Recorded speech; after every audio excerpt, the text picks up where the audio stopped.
Hey guys, and welcome to the absolute glory of Death Before Dishonour. We're on like Season 9, this is the final qualifier for this season, and then we're going to have back-to-back finals, because we never got to do last season's final for a multitude of different reasons, but that will be happening, fingers crossed, next week, and we'll have this final the week after. But before that, we have to actually get there, and we have some really awesome competitors today, a lot of them actually making their debut, though, here on the channel, at least this far in a Death Before Dishonour. In our first best-of-3 semi-final, we have the Might of Bowmore up against Samurai, representing the Han clan, and then in the second semi-final, we have Callaharman up against the winner of Hadries and Riffle Shuffle. So, 4 very talented players, and 4 players which have never made it before, I do not believe, to a Death Before Dishonour final. So we are going to have a new person chucked into the mix, which is what I certainly do love. Hope you guys are all good today. What's up, Pax? What's up, Eric? What's up, Ronan, the man, the myth, the legend? Hope you guys are all good and hurt. So, Bowmore will go Wood Elves, Band Lizardmen, and Warriors of Chaos. All just listening to that banging intro, Ducky. Always hits the sweet spot. It's so good. Wood Elf, Band Lizardmen, and Chaos. Yes. I believe that is what he did indeed. Yes. And I'm actually really happy with that intro. So happy. I made it a while ago, and it served us well. It has served us well. But yeah, it's going to be 2 best-of-3 semi-finals and a best-of-5 final. I am ridiculously excited to hop into this. And fingers crossed, I need your guys' power to ensure our internet does behave itself. We've been cursed on Death Before Dishonour streams with my internet cutting out for about 0.2 seconds, which is enough to kick me out of the game, unfortunately. It did happen just before the stream. It hasn't happened in over a week, and it happens a minute before we kick this off. So Death Before Dishonour, it certainly is cursed, but we've reset our Wi-Fi, so hopefully it should be all good. If it's not, we will have to close the stream and get these guys, obviously, to do replays and all that kind of stuff. But fingers crossed, it should be all good. Yes, yes, cool. Glad you enjoy it, Bowmore. Bowmore is one of these players who you may not have seen in many finals and stuff before, but he is very talented. Like, really good player. He actually made it to the finals before of one of our one-build battle royales, going toe-to-toe with Falcon. I won't spoil the result of that because you guys can go watch it, but very good player. And I'm excited to see what he can do up against Samurai, who I believe may also be making his debut on the channel. We might have played against him a couple of times in replays and maybe on some quick battle live streams, but I think this is his first time playing in the tournament. So yeah, exciting stuff. What's up for Poland? Hope you're doing all good. Hope you're all good today, man. Always a pleasure to watch you play, but also to have you here watch him. Any opinion on how the meta will shift after the patch? Yes, Pax. I mean, we're going to get a lot less Chariot and Air Effect spells, both of which are still good, by the way. Like, Tuskor Chariots are still very competitive and good, so are all Air Effect spells, but Tuskor Chariots are not to the be-all, end-all anymore. You can really counter them quite nicely with Cavalry. So Cavalry, I mean, Loki has been buffed just by the fact Chariots have been debuffed. Obviously, we're not playing on the Cavalry better, because that is just Cavalry changes at the moment. It has 0 change to air effect spells and chariots and so forth, and I felt that they were much bigger kind of glaring issues with the game, and you can kind of work around the cavalry bug a little bit easier, though of course it's still not ideal. We are getting there. We're getting there. Quack quack, what's up, Mr. Blackthorn? Hope you're all good today. Always good to have you here, man. The Ever mod. We're getting beastmen, awesome. So again, Wood Elves versus beastmen. This is so funny because you used to never see this. Beastmen, very good swarm faction, but Wood Elves, what they would do is they would take a Durfu and sit Durfu in the middle of a load of spears and take a load of Glade Riders with Hagbane tips, kill any thrown axes, and then watch Durfu just destroy the entire Beastmen force. I'm actually a massive fan of Durfu in general. This is not a big map. This is troll country, so Bowmore knows this going into it. Picking Wood Elves first is a little bit risky on such a small map, but perhaps he is not the skirmishing type of Wood Elf player. Now, it's perfectly possible to skirmish on troll country, but it is a lot harder. You need to get aggressive early on, make up and gobble up as much ground as possible, and then you fall back through that own ground into your deployment zone. What's up, David? How's it going? Hello, my fellow migratory bird. What's up, man? Hope you're all good today. I'm very excited to be hopping into this tournament with you guys, and hopefully seeing some epic games. We have some really cool players, man. Bowmore versus Samurai could easily be a final game, and likewise the other semi-final is ridiculous. Callaharman versus the mighty Hadries is certainly going to be a good one. So let's quickly pop out onto Discord. No! Oh no.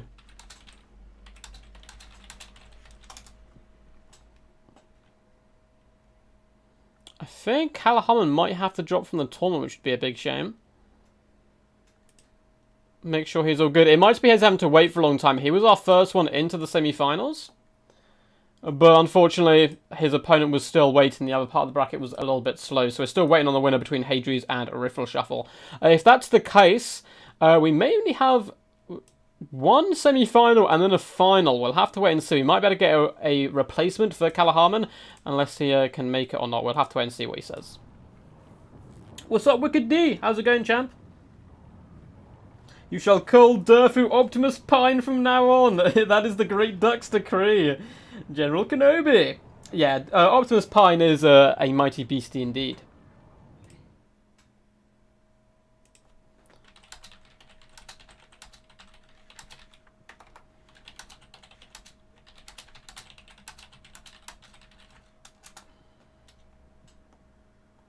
Cool, so, bam, bam, bam. Let's quickly try and sort out a replacement. So, Naked Cherub is the one who got that far. Let's see if they're about. So, guys, doing a little bit of admin work just to try and get the other semi-final sorted. Let's pop a little message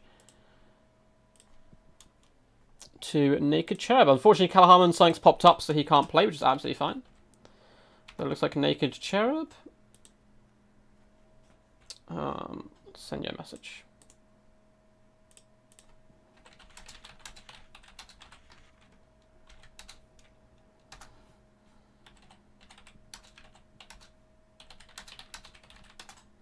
Cool.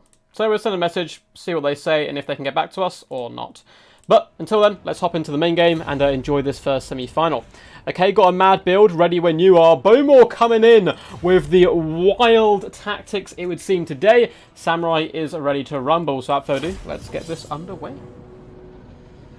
Hello, did the chariot bug affect all chariots? No. It only affected beastmen chariots, as in the form of Tuskor and Razor, or mainly Tuskor chariots, and also the Orc boar chariots and corpse carts. It affected all of them, making their hitboxes much harder to hit. So Tuskor chariots will still do a bucket ton of damage, but they are no longer anywhere near as hard to kill. So, fun fact today, I was going to do a video on this, but then the patch came out. Helm Ghost on a corpse cart, with a Necromancer on a corpse cart, with no magic whatsoever, will 2v1 Mazdamundi on Zlag when he's using Apotheosis and Shield of the Old Ones, and they will take 0 damage. 0. He cannot hurt them quicker than they could heal. Now, if you do that same test again, obviously Mazdamundi and Zlag, as he should, Dumpsters, Ghost, and the Necromancer. But yes. So, it was a bit of a problem. Yeah, Wicked D is correct. When in doubt, normally just trust Wicked D's advice. That's normally the way to go for. He's very knowledgeable about all that is Total War Warhammer. Anyway, for the forces of Bowmore, he said he's coming with a wild build, and this certainly does look like it. We have a Spellweaver of High Magic in the sky with Tempest, Soul Quench, and Apotheosis. Now, Tempest is going to have to get busy on those Feral Manticles. We do have a load of Dryads as well, so Dryads, War Dancers, as well as Eternal Guard. We have Great Stag Knights and Wild Riders, and some Glade Riders, so a load of cavalry, not too much infantry, and a Spellweaver in the sky. We have more Glade Riders, Lost Silver Knights, Glade Riders again, Wild Riders. This is a micro-intensive build if ever I've seen one. Now, for the forces of the Beastmen, we do have a glorious 2-foot caster, Brave Shaman of Wild, coming in with Traitkin. The other one coming in with, is that Doom and Darkness or Aspect of the Dread Knight? It is Aspect of the Dread Knight. Interesting choice. I like the idea of the double caster because, of course, it is very often that Widows will snipe your casters, so having two makes it that little bit more tricky. We have Torox the Brass Bull. I don't know if Torox is in chat yet. He normally does appear at some point during our live streams. Well, if he's not here, he's going to be missing out on his favourite boy, or himself, coming into the action. We have a load of Ungor Herds and Ungor Spear Herds dotted throughout. Ungor Raiders, we have Chaos Warhounds, a fewness of Centaurs, it would seem, including the Grog Hooves of Wolf's Run. He used to take the mick out of them when they first came into the game, but I see them getting picked all of the time right now, so a few Throne Axes, a few basic ones, and of course, double Feral Manticore up in the sky. Very common in today's meta. So, Masscav versus Masscav, also some archers and some big single entities though. Should be fun. Moose Screams Packs. Wood Elves. Ronin, you're the Wood Elf, bro. What have you done? You've betrayed your own kind. Aspect to Dread Knight for ROR Stags. Oh my god, you're right. I'm an idiot. I'm an idiot. It also imbues magic damage nowadays, doesn't it? Yeah, it's a change. So it used to just cause fear and terror. Now gives you magic damage. Those Lost Silver Knights are not going to be a happy bunnies today, because that plus the traitor kin on them, they may be a big overinvestment. But ready, good luck, have fun. Love to see it. And let's rumble. So, the beastmen ambush has instantly been spotted, of course, and the Wood Elves are going to retreat, which is the wise decision. If you're going for a rush faction like this and you get caught off guard, just pull back a little bit. There's plenty of time left in the battle, and don't take any unnecessary losses, and just charge in recklessly if you don't know the odds. So, more Glade Riders and Lost Silver Knights are going to be rotating around the left-hand flank, but pulling back as well. The Lost Silver Knights, I would arguably hide them, like, in the corner of the map for now, until we can deal with the Brave Shamans and then send them in late game.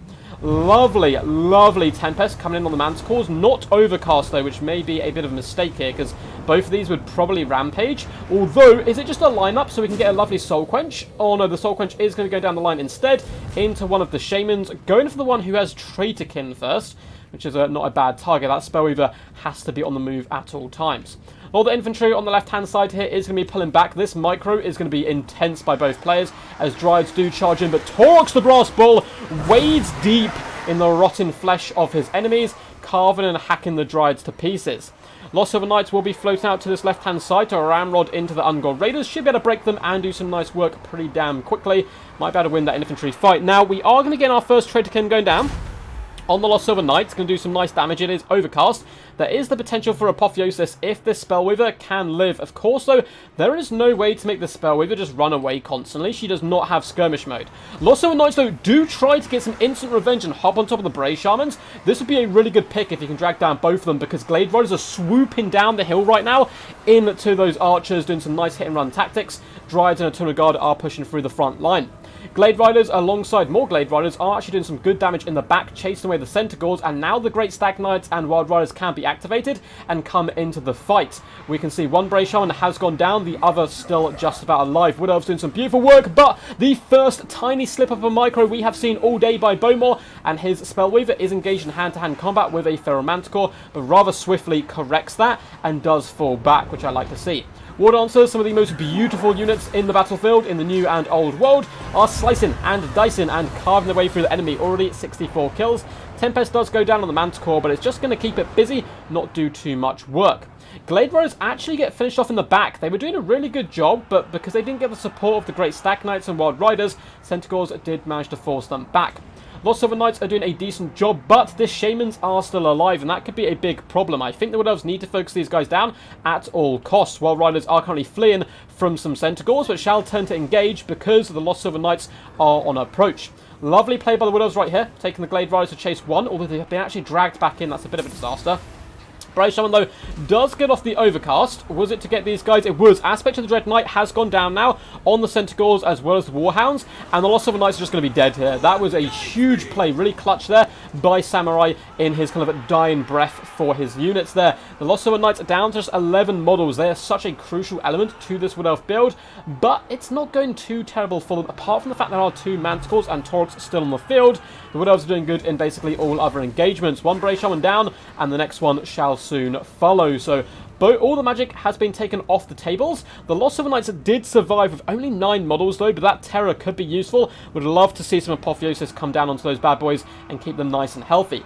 Wild Riders run over some Ungod Raiders, doing a really nice job here, and yeah, these Ungors not going to be having a good time whatsoever. Lovely use of thrown axes, though, into them. Shall try to drag them down. Looks like the Wood Elves want to hit and run rather than stick in there, which I certainly agree with. We are going to see an Apotheosis come down on the Lost Silver Knights, which will heal them up quite nicely. And there is so much cavalry just bouncing all the way around the field.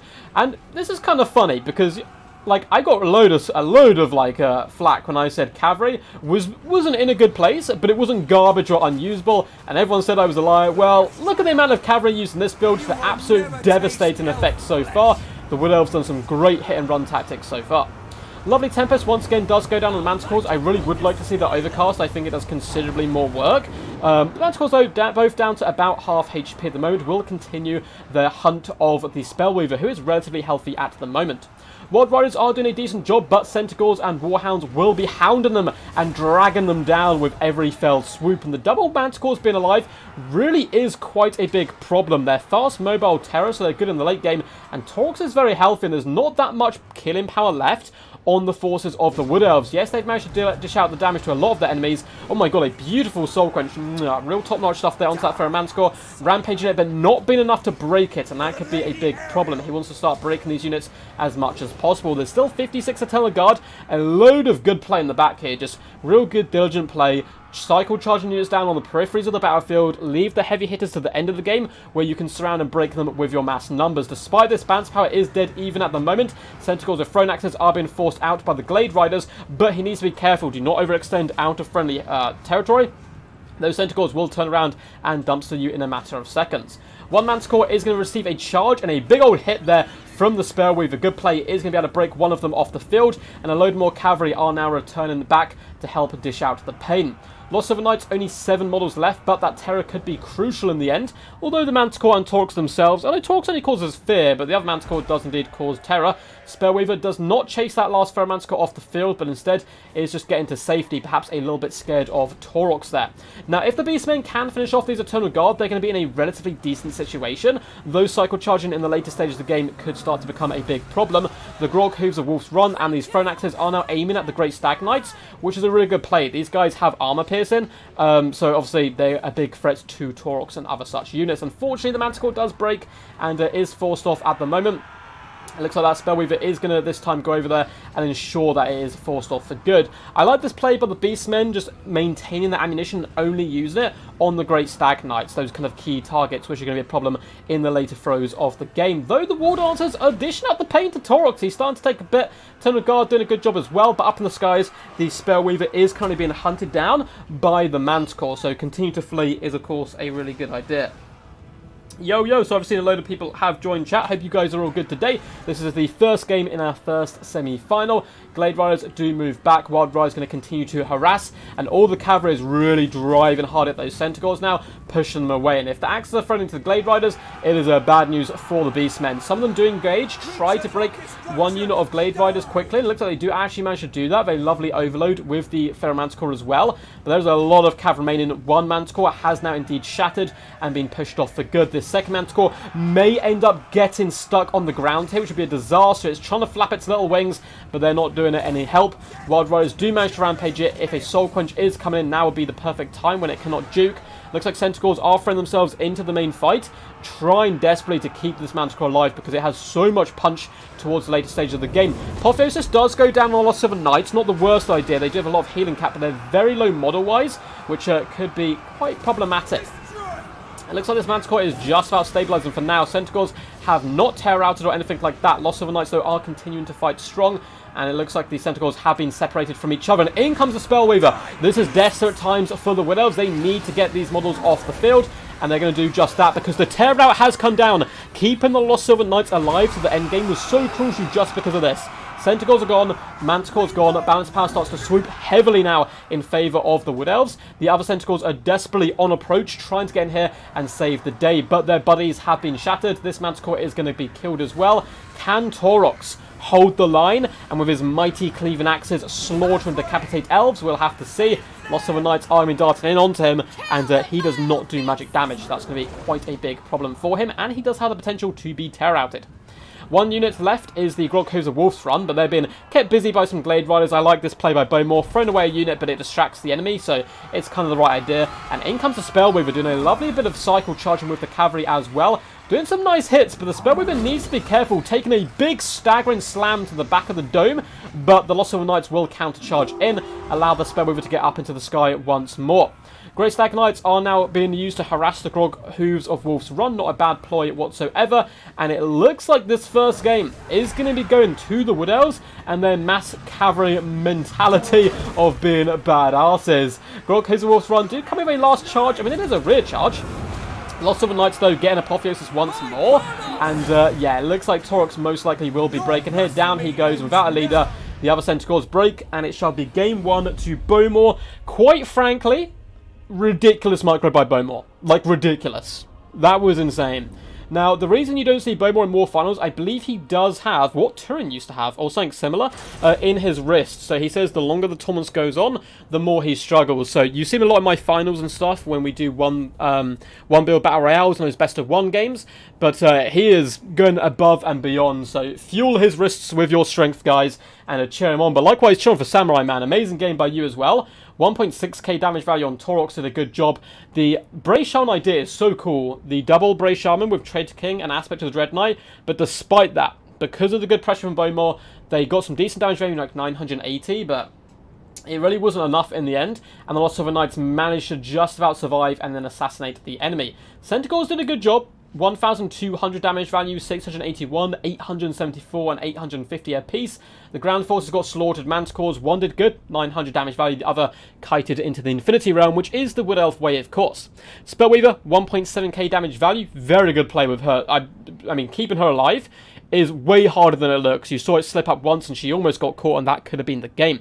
700 damage value on the Eternal Guard. Dryad did pretty decent. I mean, 800 damage value is not shabby whatsoever. You guys know my love of War Dancers, particularly the Azrai Spears, but these were the basic ones.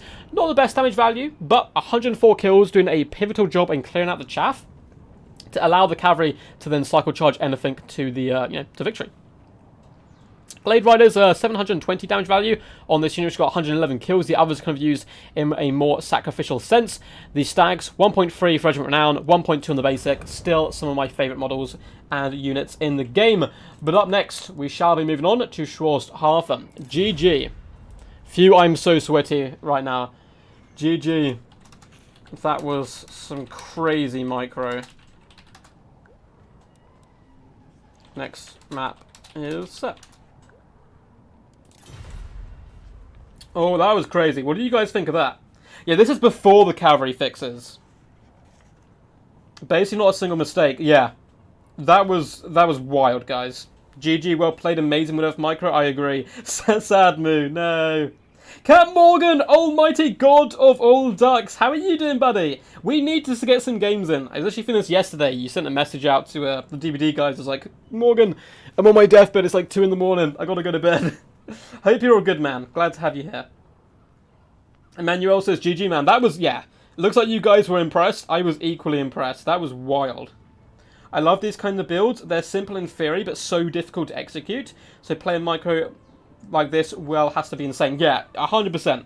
100%. Like, Bowmore played out of his skin there. There was only the tiniest slip-up where his Spellweaver got caught by Manticore, but it only happened for, I don't know, 5 seconds, then he got away again. So I'm very impressed so far. Samurai's going Vampire Counts, banning High Elves and Dark Elves. I get slightly less feeling of dread when I see Vampire Counts picked now that corpse cards aren't absolutely insane, but it still does, you know, oh, I get so much PTSD still from Vampire Counts and greenskins in particular. Though I've been having a load of fun with greenskins on quick battles recently. I got some cool replays coming to you guys. I recently did a double cast where I went full Gobbo, which was really good fun, and I've got a full Savage Orc build coming your way as well, which is pretty cool. Vegans are against eating meat, but they totally slaughtered these cows. Kind of ironic. It is indeed. Oh, Wood Elves actually all vegetarian? Because eating part of Athelauren, I feel, would also be a little bit, you know, a little bit rude. You've got a Dryad next to you and you're just eating an apple off it. Be a bit bad. Bowmore breaking out the Dowie. I love to see it. Dowie versus Vampire Counts. Oh, I love it. I love it. Bowmore playing all my favourite factions today. Wood Elves. We got Dwarfs. Hopefully we'll get to see some Lizard Men as well come up, maybe.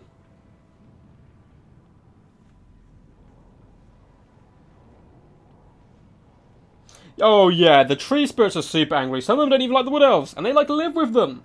They live with them. They're not fully vegetarian, but just mainly, I guess.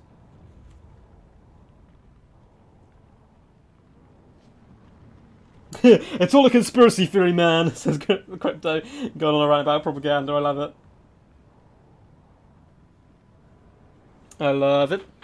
Man, Dwarfs versus Vampire Counts. Which map, who do you think this favours? I'm actually going to ask chat with a little, awesome.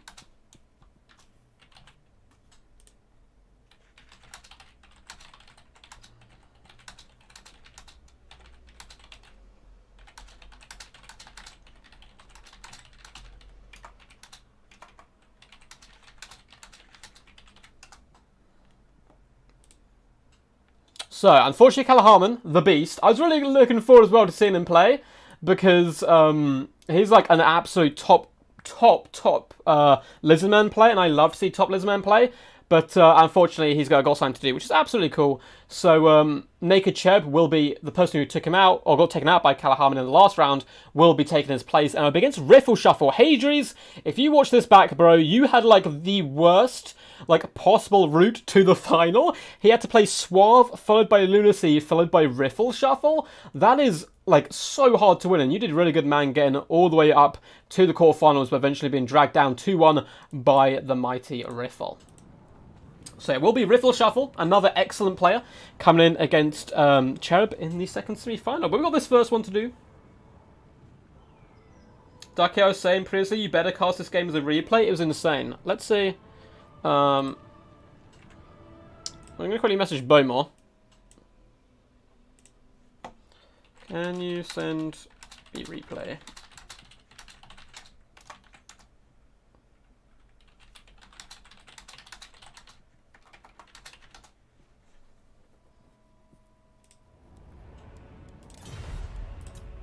Do.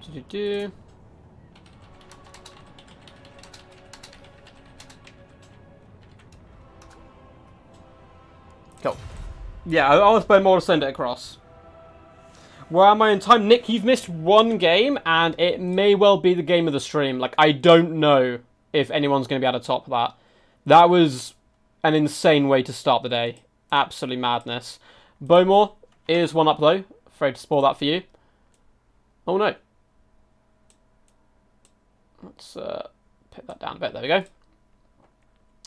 That was honestly some of the best micro I've ever seen from a player. It was so good. What's up, Pat Kazook? Yes, the Dowie shall ride. Let's go, Dowie. Looks like people are pumped. Oh, I forgot to do the poll.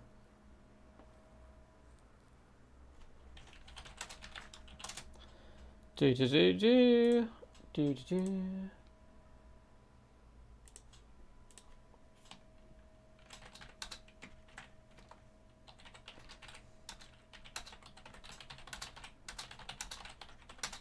Okay, I have written out which faction is favoured in this matchup. Dowie or Vampire Counts. Bam. There you go, guys. I've asked you the ultimate question. Interested to see what you guys think. I think it's Counts favoured personally. I don't think it's impossible for Dwarfs. Pajotron, thank you so much, man. Hey, buddy, keep it up. Much love. Thank you so much, dude. I really do appreciate it. Coming in with the fat £5 donation there. Oh, man. Such a legend. Thank you so much, dude. I always enjoy having you in chat. And your games. Please do keep sending me replays, man. Pajotron played really well in a tournament we hosted. I believe, if I'm not mistaken, it was the Faction War tournament. And got, like, super far and did really good. Representing the Dowie as well, I believe, if I'm not mistaken. My mind is, like, super, like, shriveled. I've got a duck brain, so my memory is pretty terrible. Thank you so much, dude. Honestly, I really do appreciate it. Much love to you as well. The bread floweth. The bread floweth. Hello there, did I miss anything? You missed one of the best games of Total War Warhammer I have ever seen in my life. And Pinalba, that was incredible. That was incredible. We had a game once between Halanali and A-Move, which was like a 20-minute Dwarf Lizardmen game, which was incredible. But that right there was the definition of like micro god. Chadtron. Yeah, I think Tron's gonna have to be called Chad from now on. There's a guy I kept calling Duckos who appears in my live streams. If you watch this back, Duckos, your name's Duco, right? You're a character from Sharp. I feel like it just suddenly clicked, but I might be completely wrong. Anyway, let's hop in. Sorry, enough of me ranting and rambling there. So, for the Force of Bowmore and the Dowie, I mean, I do love Samurai, very talented player, but I love Dwarfs, man. They're so cool and thematic. And it's such a different faction. We saw him play like a high micro Wood Elf faction to come down to a defensive Dwarfs. It's going to be interesting. So, we have Ironbreakers, a nice little Ironbreaker box, in fact. Triple Ironbreakers, Longbeards with Great Weapons, holding the back down, and one standard unit. We have 2 units of Irondrake Trollhammer Torpedoes, 2 basic Irondrake with the Flamethrowers. We have Thoric Ironbrow down on foot. Interesting, I would always bring him on his chair.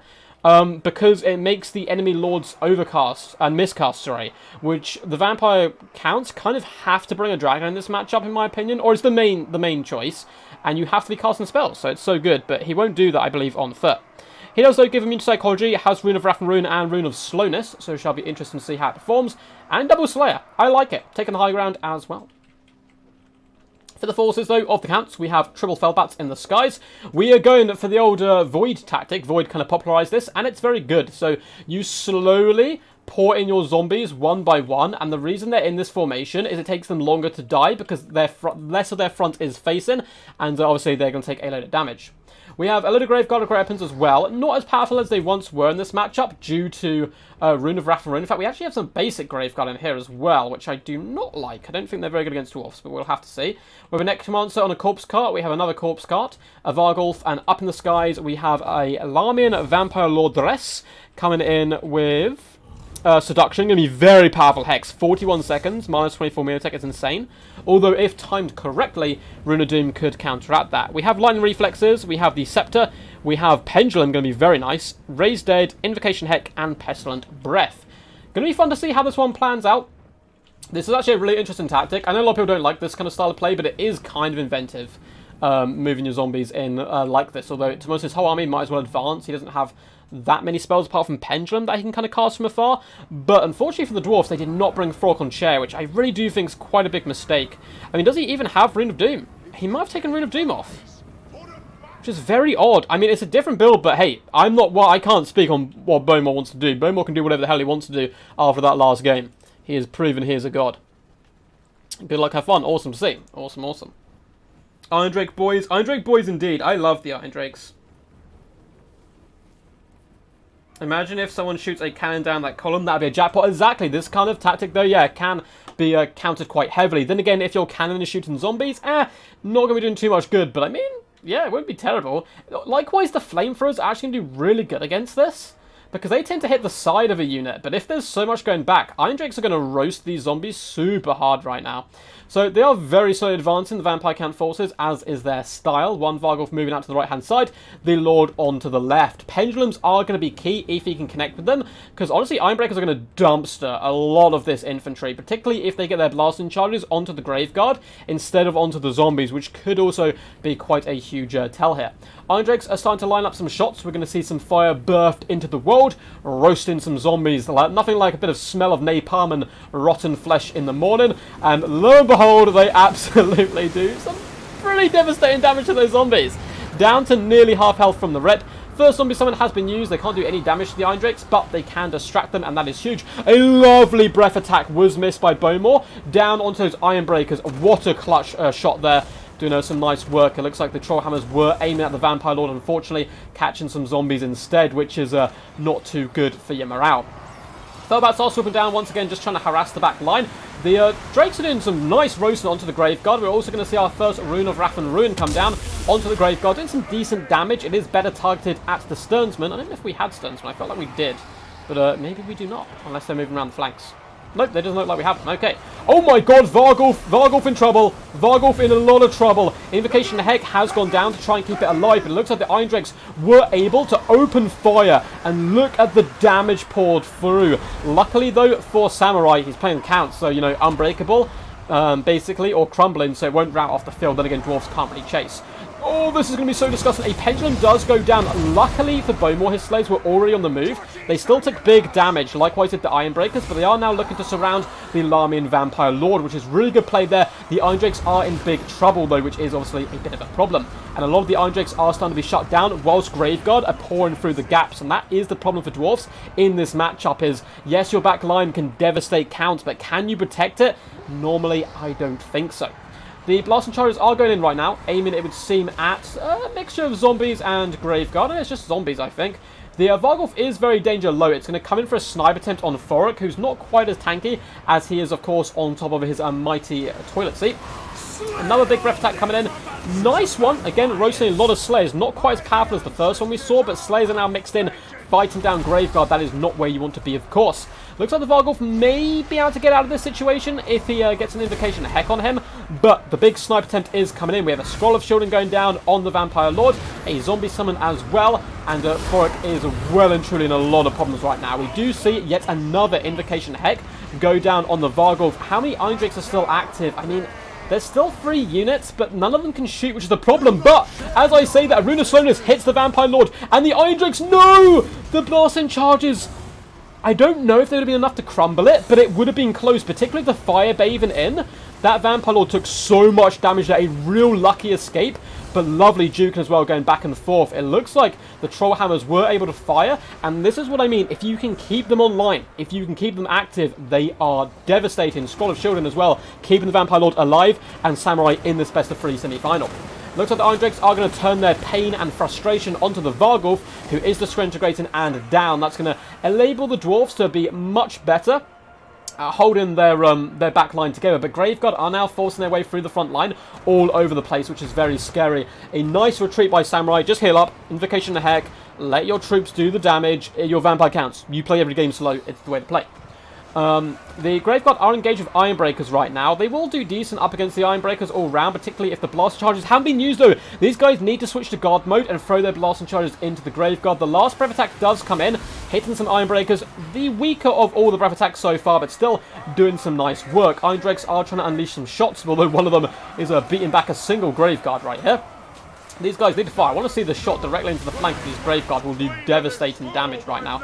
Triumph Torpedoes are well and truly kind of stuffed though, which is a bit of a problem. And it looks like the Vampire Lord is going to be hunting them down as much as possible. Popping all of the magic resistance, the lightning reflexes and all that good stuff. Thoric Ironbrow, of course, does magic damage. But the Iron Drakes don't, so that won't be too much of a problem.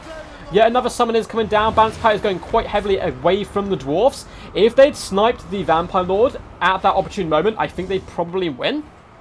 But because of that, yeah, all of the Iron Drakes are offline now. Thoric's just going to get cycle charged to death, and it looks like army losses actually might kick in relatively soon. Longbeards are doing okay, but there's just too many undead forces on the battlefield, and that is going to be GG, I'm afraid. Epic game, well played by both of these champs. I really like the Dwarf build, but again, it is very susceptible to zombie summons just distracting it, Varghulf's distracting it, and then at the end of the game, your front line's won, and you can push in and overwhelm your opponent. I do like this build though, it's very fun, and my god, the Iron Drakes did amazing. Not so much the basic ones, 560 and 400 damage value, but the Trollhammers 1.4 and 2.2 damage value. Disgusting, awesome work. And the Iron Drakes actually can protect these guys rather well against Fellbats and other such units. Fortunately, the Ironbreakers didn't pay out, neither did the Slayers, mainly due to Samurai's really good play with his breath attacks coming in. That was kind of a big problem for the Dwarfs throughout. I'd have really liked to see Thoric as well on his seat there, but coming on foot, I think he's a little bit more snipeable. 900 damage value isn't terrible though. 2.7 on the Larmian Vampire Lord Dress, doing some good work there. Zombies across the board were born to die, and they did that rather well. And the Great Weapons, yeah, did really good. 800 damage value, 1.3, 747, 1.1. I think a Rune of Doom really would have helped out as well. Imagine the Iron Drake as a Rune of Doom, they would do so much damage here. Varghulf, only 400 damage value though, did get targeted down relatively well. If only I caught the Lord, GG. Really nice play, yeah. Very big moment. That was a very big moment in the game. So, we will be going to Karak Ungor. And before I change the scoreboard, so Samurai to pick 3 and then bam.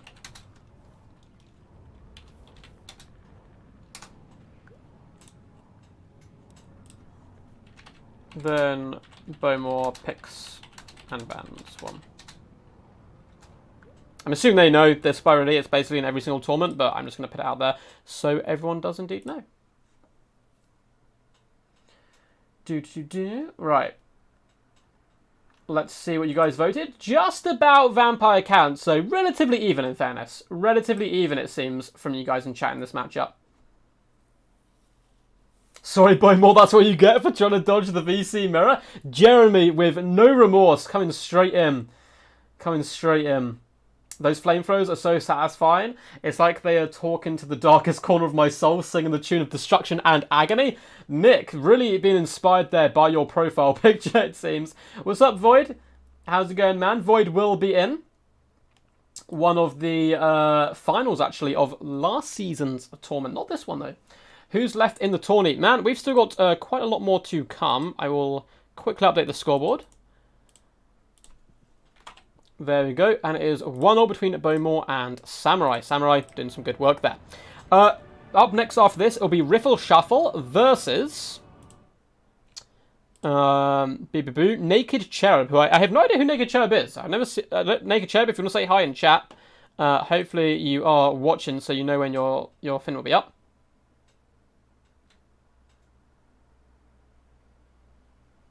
Oh, cool. Just seeing a load of messages, but I will get to them afterwards. King of the Woods, if you do watch this, message me afterwards your question about clans and stuff, and we can get that sorted. So that is updated, and back into the game.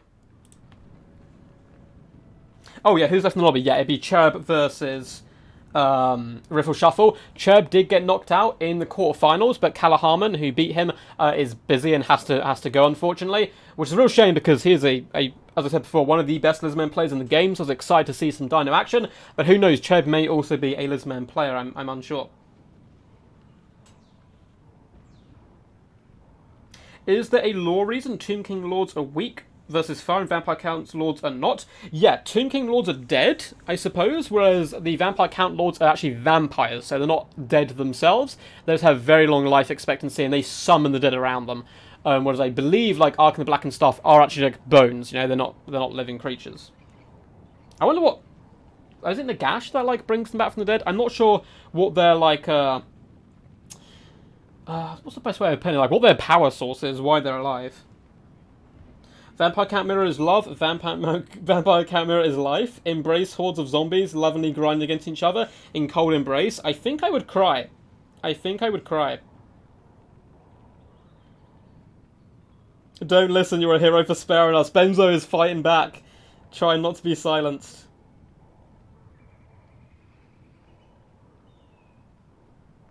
I can't believe he cast Wrath and Ruin instead of Slow when he had 4 Iron Drakes. I mean, he did both at different points. He did have the Rune of Slowness.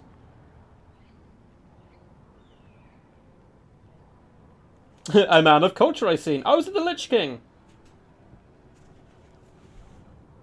I don't know if that's from, like, the World of Warcraft games, or you mean just, like, a Lich King in general. What's up, Bart P? Hope you're all good, man. Only good vampire is a dead vampire. Oof. I will message the guys, just to let them know they're up after this. Riffle Shuffle. Very talented player. Played him a few times as well. Plus Naked Cherub. You guys are up after this game. Lobby. Yeah. Password will be 1, 2, 3. Awesome. And I believe they know the maps for it. Yes, they already know the maps. Cool. Cool. Rubberduck. Vlad von Karstein had Nagash's ring, which made him immortal, as in come back to life once slain. Yeah. It was, though, the theft of the ring that Vampire Counts got defeated in lore. Oh, someone nicked it. So he's dead and come back. But vampires aren't dead, right? Tomb King Lords are not dead. They are immortal, but not dead. Oh, God. Okay, maybe not then. Maybe I'm wrong. I mean, I'm kind of going based off luck and, like, educational guess, and I don't know much about Tomb King lore. But because they're, like, all bone, I guess they're immortal, but they're not, like, living creatures. They're just immortal, but undead. Whereas vampires are actually, like, living creatures. That's why I assume the burn affects them differently. Cool. So, I didn't want to mention this before to either player. I'm not sure what Samurai mains. I know Bowmore actually mains Skaven. Or Skaven and Wood Elves, but I've seen him do really good with Skaven before. But obviously it's a pick 3, ban 1 situation. So it looks like he's gone Wood Elves, Greenskins, Bretonia, 3 very powerful factions. And ban Lizardmen. Bowmore going Skaven, banning Wood Elves. So happy to take the Brett or Greenskin fight. Will be interesting. I think Samurai's going to go Greenskins there. I think he will. And the map is Karank Ungor. Does the Timberhoff 2-shot Cetra? So it does like roughly 2,500 damage, I think, the Luminar? The Templehoff, no? Isn't it roughly around there? Or is that completely wrong? Is it 1,500 damage? And then you would get the extra 25% or 20%. Those dangerous terrorists who demand vampire count mirrors should be rounded up and forced to watch vampire count mirrors non-stop until their eyes bleed. Oh no. Oh no. I mean, they might love it. You never know. Your bones seem pretty flame resistant. I'm not sure, man. If I was to put some fire... I don't know if you've seen... like, I don't know, that's kind of a horrible statement, but like... I don't know, man. People's bones turn to ash if they get burnt enough. But also, the flame might also be to do something with, like, interrupting the magic, which is keeping them alive. Something along those lines. That's what, like, when they're losing, like, morale and they crumble quicker, is, like, you know, the magic connection that's keeping them alive is being disrupted and distorted.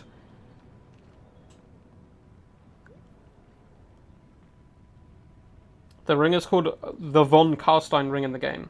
Yes. It's a pretty useful item as well. Pretty useful item indeed. Hope you guys are enjoying the stream so far. Love to see so many people here. If you are, feel free to drop a cheeky little thumbs up onto the video. Feel free to yell quack at me as well. But it's been some good games so far. Honestly, it's gone very well. Those two games were epic. That first game, man, was just insane. But that second game was also pretty damn exciting. And I think Skaven versus Greenskins, both these players very adept with these factions. It's going to be good fun. Really be back in 1 sec. Awesome. Let's have a little sip of my drink while we wait. It's because they're mummified. Good point. Very good point.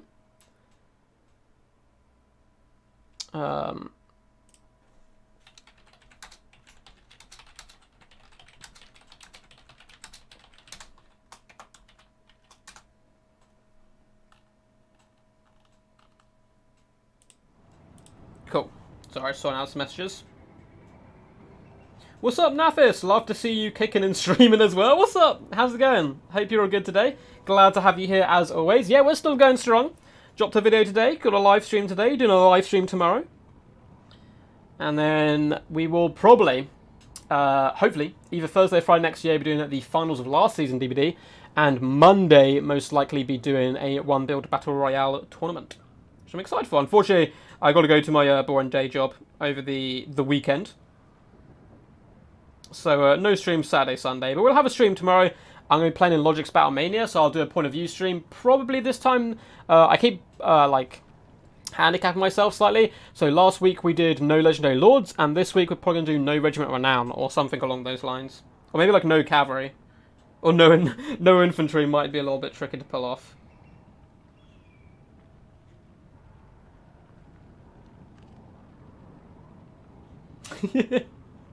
Khorne has like... yeah, Khorne probably does have mixed feelings, because there's no blood for the Blood God, but there is a lot of skulls. Okay, 2 mins, no way. Okay, Samurai's plotting, scheming.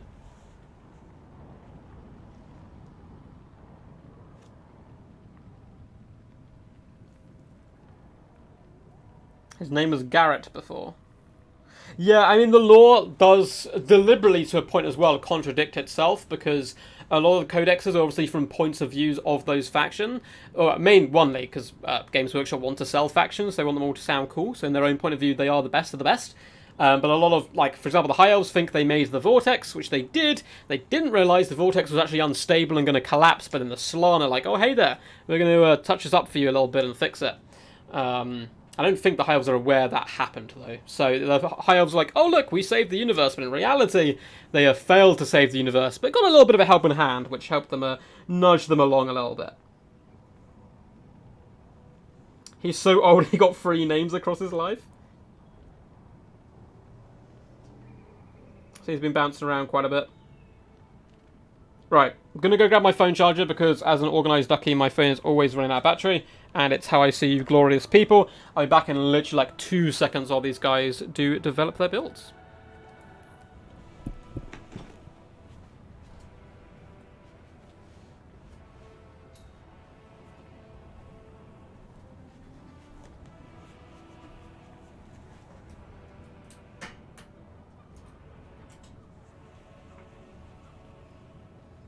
And I'm back.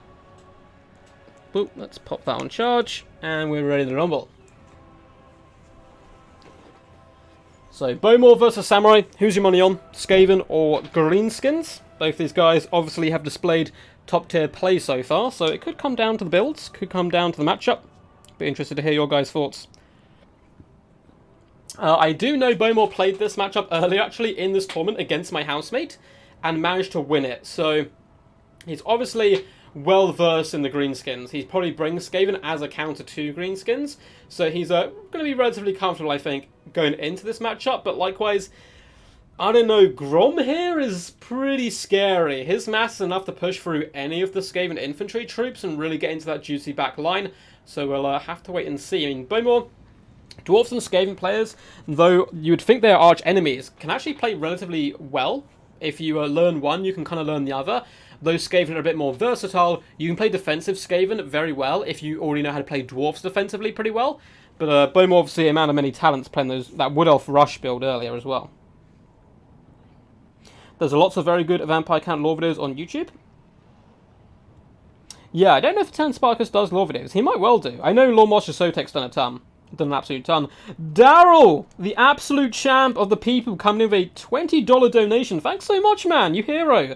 Thanks for the many hours of entertainment, Ducky, and here's to many more. Well done for making the jump to dedicate more time to vids and streaming. Cheers from Dublin. Thank you so much, man. I honestly cannot express, like, I appreciate it so much because it's you guys are the reason. For those who don't know, I managed to drop some of my work shifts, so I'm like part-time YouTube almost, part-time kind of like standard, boring, mundane job, and it's because of people like Daryl with these like donations and just supporting, watching my videos, you guys just hanging out here and chilling, it all really does help, so you guys are the real heroes. Thank you so much, Daryl. You are a true champ. You really are. I like being ogre-mounted single-entity goon squad here. All hail! All hail! Indeed, all hail, Daryl.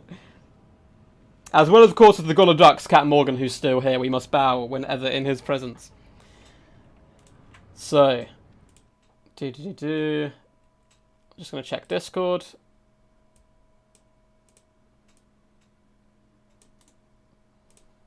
Thank you.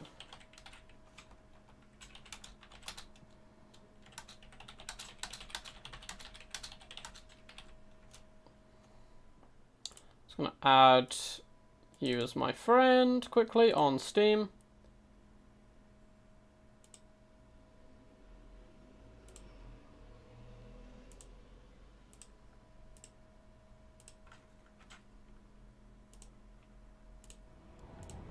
And then pop back. Cool.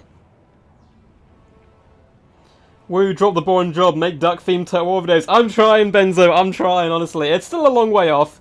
It's still a long way off. Of course. I mean, I live, like, relatively, like, low-key and cheap. One, I don't, like, need, like, a lot of stuff, but also, if I can do what I enjoy, I'm happy to, like, not be rich, if that makes us a weird statement, but, like, I'd rather do something that makes me happy and just, like, get by, but be happy, than, like, work full-time at a job that I dislike, if that makes sense. I don't know if that does, but to me it does. So, let's load in. I don't know if I updated the scoreboard. I cannot remember. We can look after we've loaded in. I don't want to risk dropping out when we're loading in, because it could crash the game. Have you guys been finding the patch, by the way? Enjoying the lack of bugs? I've been enjoying it quite a bit. I haven't played too many games. I haven't had enough time yet, but we will be into the future. So, looks like the lads have loaded in. Let's quickly check the scoreboard. I did! Oh my god, I'm so good. I'm so good, I didn't even realise. So, for the forces here of Bowmore the Mighty, coming in with Frot the Unclean on his disgusting, yet still, I'm sure to some people, cute, mole rat mount here. The Packmaster is going to be rolling dirty with him as well. It's going to be a little neck scratch there, just to let him know he is still, you know, disgusting, but cool. Ever since I saw Suicide Squad 2 and saw the Rat Catcher, I've kind of liked the Skaven a bit more, I must admit. So, Frot the Unclean synergizes as well with the Packmaster. They will be able to heal each other up. With a Plague Priest as well, coming in with, is that Pestilence Breath and Birth? Oh no, Vermintide and Pestilent Breath. Okay, cool stuff. Apart from that, it's going to be the usual cheap and cheerful Skaven slaves dotted all the way along, as well as the clan Vulcan tail slashers, Beric Dondarrion's offspring, coming in with their flaming swords. We do have some Poison Wind Globadiers, 1, 2, and some Poison Wind Mortars in the back, a load of Wolf Rats, and the Pit Fighters of Hell's Deep. I always want to say Helm's Deep, but I've managed to trick my mind to say Hell's Deep. They look very cool, and they can pack a decent punch. I do worry... Actually, no, I mean, the Packmaster and Fraught in Theory could kill Grom. So, once again, the Goblins come in this weird formation. I do like it to a point, because it takes a longer time to kill them, and they should be able to force their way through gaps, so I don't hate it whatsoever. Interesting tactic. I see 1 or 2 players adopt it, but not many, so we'll have to see if it pays off here. We do have some Forest Goblin Spider Rider Archers, triple Skirmish Cavalry as well. PTSD flashbacks coming in right now from Greenskins Skirmish Cav. We have more Goblins, Mage Marauders, and the Death Creepers, and a basic unit there. Some more cavalry on the flanks, including Savage Orc Boar Boys. Oh, hell yeah. These are some cool-ass units that you don't get to see terribly often. We have Savage Orc Biggins in the main battle line, mixed in with the Regiment Renowned Night Goblins, Goblin Big Boss, Orc Shaman with, I believe, Brainbuster, and Here We Go. I love Here We Go. It's so cool. Hopefully we get to see in action today. And then, of course, Grom the Paunch. Only with, though, the Degratinors here. Okay. No Lucky Banner or any of that kind of stuff. Interesting. Yeah, Orc Shaman, Here We Go is actually very powerful. It's plus 40 melee attack, which can be pretty scary stuff. Okay, 2 mins. Ready. Cool. Looks like these guys are just setting up. We do have some sneaky Dirkit Squigs as well in the Vanguard position. I like this play. They'll do okay against Raugers if they actually get the charge, and we'll be able to chew through a lot of the back burners that are protecting the Skaven forces. So we'll have to see if Bowmore recognises that there are troops behind him or not. This might be a bit controversial, but I enjoyed Marathi being super OP. Might be a little bit. If you've seen any of my recent live streams, every time I play Marathi, which is a lot, because every time I face Dark Elves, the entire time I'm just like, F Marathi, GOP, like the whole time. Although I generally think like Dark Elves are kind of a cool faction to play, but yeah. Yeah, it's weird as a starting formation, I get what you mean, because your opponent can see this and block it. But, you know, it is what it is. We'll have to see if it does pay out. And maybe he's just using his guys as sacrificial lambs to the slaughterhouse anyway. So all the Wolf Rats are kind of being moved forward to counter-skirmish a lot of the Forest Goblin Spider Riders, who themselves do need to fall back here. But that is going to allow the Dirkit Squigs in the back to be a little bit sneaky. Poison Wind Moors are moving forward just to shoot, but that's actually going to end up being a good play for them. Pitfires do reposition. I'm not sure if he has indeed spotted them. The Goblins are vibing for now. The Mortars are going to start unleashing some shots, no doubt aiming for those Savage Orcs, but the first few shots do completely miss, and I guess the Goblins are maybe a bit of a harder target to hit in this style of formation. Grom, as well as the Goblin Big Boss, is going to be pushing out to this left-hand side. Packmaster retreating. Wolf Rats, though, are going to 2v1 here, the Forest Goblin Spider Rider Archers, and the third one coming in, but it is a trap. Brainbuster going down, nuking those Wolf Rats. Lovely kind of bait and switch there by Mr. Samurai. 2 Wolf Rats going down, but it looks like the others are going to commit to the fight, so they will get the Spider Riders for the effort, and in fact, maybe be able to shatter them and save their own units, so not the worst trade in the end. Fraught is going to be floating over here as well. The Savage Orc Biggins taking quite a pounding right now. The Savage Orcs, as well as the Forest Spider Riders, are starting to move up and around the back line of this Skaven formation. All of the Wolf Rats are jumping in on the Savage Orc Boar Boys. Only 35 armor, so their fangs shall pierce flesh. And we have Fraught the Unclean and the Packmaster. I really do think, despite that lovely Brainbuster, early engagement's going well for the Skaven at the moment, but they don't want to stick in this side of the battle too long with the Wolf Rats, not the Wolf Rats, the Golden Wolf Riders and so forth still pushing in. The Wolf Rats maybe want to push out here and engage a little bit. We do get the Rat Ogre Summon coming down, looking to pin in Grom the Paunch, and it might work. No, he is free. He's free, maybe. Oh my god, the Packmasters are going all in right now. Grom taking massive damage, but he does manage to fall back. Summon was unfortunately wasted there for the Skaven, but it can still be used, of course, to do damage and beat down the enemy. As you'd expect, Goblins getting slaughtered in the front line. Savage Orcs are also starting to struggle, but a lovely flank overload on this left-hand side coming in. All the Savage Orcs are starting to pour in and shut down the Poison Wind Globadiers. It's a big, big problem right now for the forces of the Skaven. They had all of their heavy hitters on one flank, and they didn't manage to get the goodies. The Fraught the Unclean has popped Remolded on him.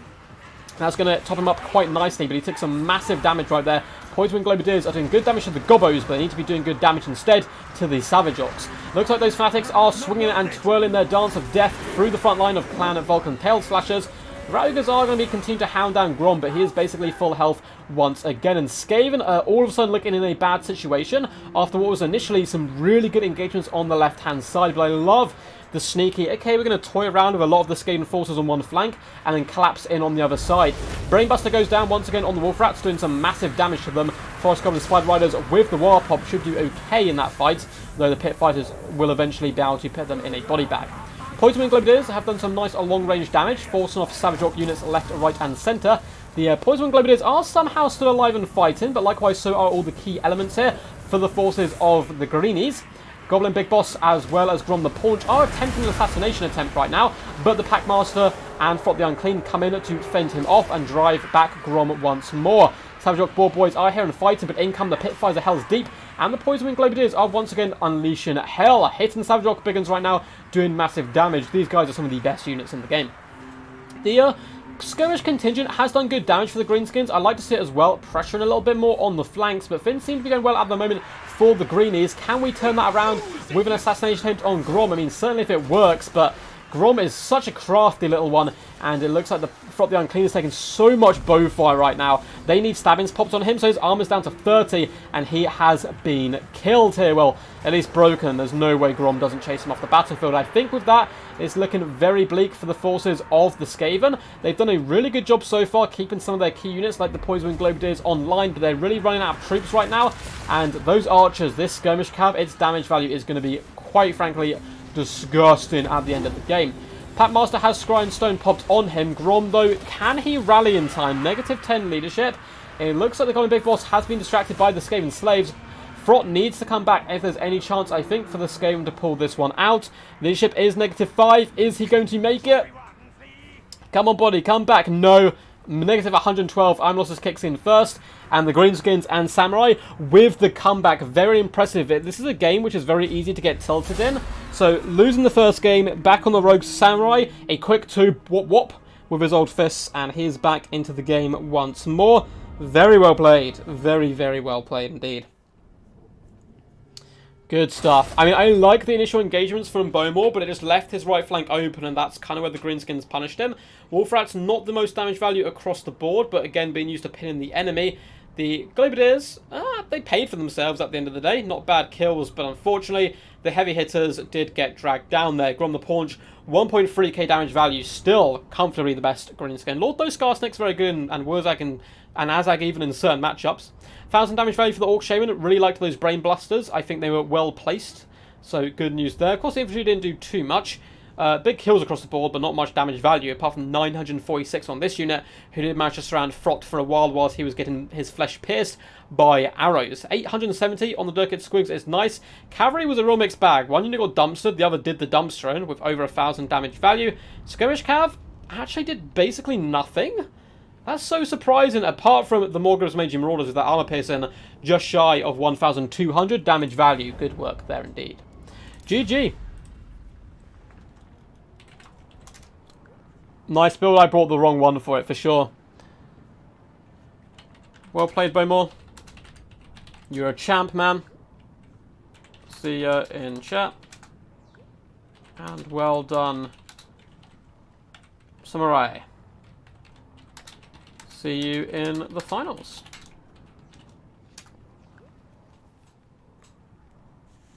Yeah, I've seen Storm Vermin builds. I have seen Storm Vermin builds. Lotus Moon had a really good one up against... oh my god, who was it? Showtime, I believe. In the WWC third match playoff. So that's when Greenskins were still, like, really powerful. I mean, they still are, but they're, like, even more powerful. So Storm Vermin could have done stuff there, for sure. Ice Power is surely devastated. Is that about Marathi? Marathi now at a fair place? She's still very, very powerful, but that could be my hatred of her kind of through. So she's definitely a way more fair place than before. So Mr. Riffle Shuffle, as well as Naked Chub. Now is the hour. Now is the time. I've never met Naked Chub. I don't know who they are. I don't know if they're playing under a different name. In which case they will need to let me and their opponent know. Boo, so I invite you. And a Riffle Shuffle.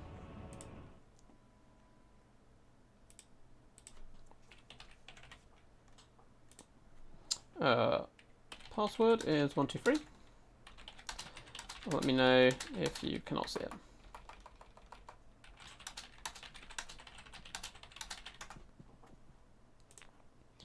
Good stuff. So let's update the scoreboards quickly there. Boo, boo, boo, boo. Mr. Samurai coming through with the 2-1 there. Very well played to Bowmore, though. If you didn't... Bowmore, if you are watching this at any point, I do recommend going back and watching your first game as well, because we were raving about it. It was absolutely insane work. But at the end of the day, Samurai is too strong, claiming victory with some really nice brainbusters and good position in that last game. That flank overload was very devastating. Let's see who loads in first. It is Naked Chad. Hello. Map is Pillar of the Bone. So let's just put Naked in the top left. And Riffle on the right. Cool, so there is Riffle.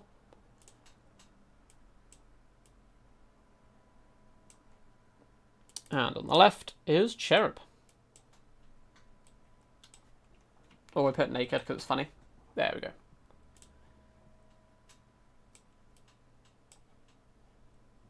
Boop, and we're back in. What happened to Callahan? He had to drop out, unfortunately. He did actually beat Naked Cherub 2-1, which certainly means Naked is a very good player. He can get a point off Callahan, but he something popped up. Obviously, didn't want to push too much. Can you send free code? Like, I don't know what happened. Something popped up. I don't know if it was an emergency or if it was just, general life stuff. So, who knows? I think he's all good. Yeah, he said he's all good. Just other stuff came up. Cool. So he's had to drop out. So taking his place will be instead Naked Cheb, because Naked Cheb got beaten by Callahan. Be funny if Naked Cheb goes on to win this.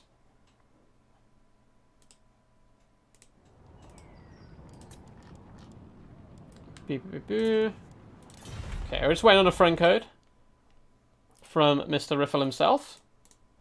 Can't believe we're not friends yet, Riffle. What happened to us? Thought we were bros. Let's get him added.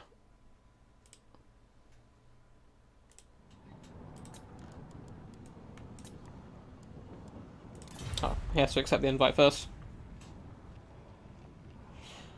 What's up, Eltharian? Seeing the wolf rats blob around the spiders, I was shouting it's a trap. It's a trap! Yeah, it was indeed. So that went downhill fast. Bowmore, man. Bowmore. That first game, though, bro, that was some of the best Mike I've ever seen. If hopefully that replay you sent me is the right one, I'll definitely get it cast on the channel in the next couple of days. It might come out over the weekend or something. It was amazing.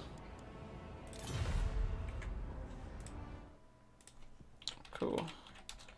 Friend code has been sent.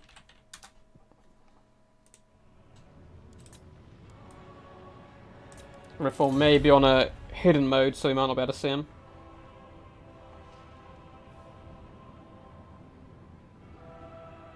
I don't think their chats have been changed, David. I don't think so. Not that I know of, anyway.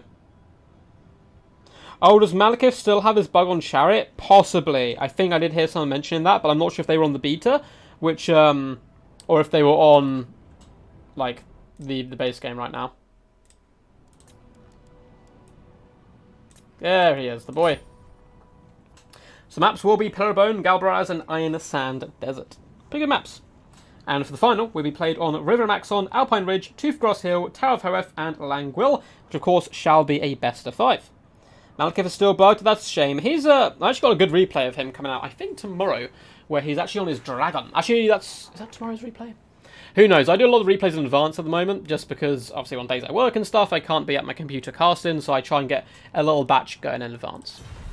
Hello there. Hey. So, Cal had to drop. So you shall be... I mean, he doesn't need to know that. He probably been watching the stream. So, Riffle to pick and ban. Maps are... Pillar of Bone, Galbaraz, and Iron Sand Desert.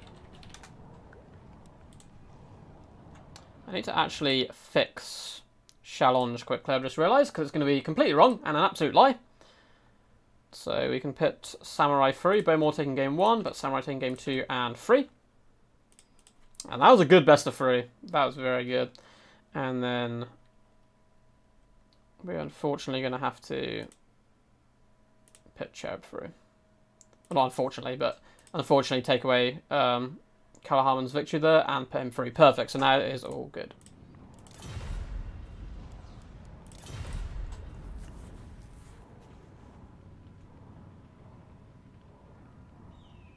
Yeah, forgot about the Brainbuster, so used to seeing Troll Hag. Oh, for sure, Bowmore, for sure.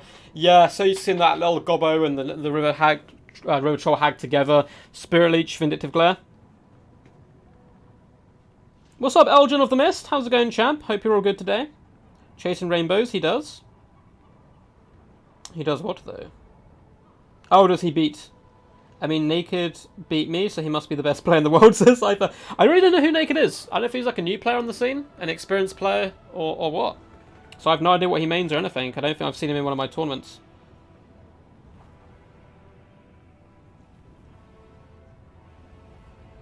Just because of some damn trees. Yeah, man, trees will get you. The trees will get you, just ask the Wood Elves.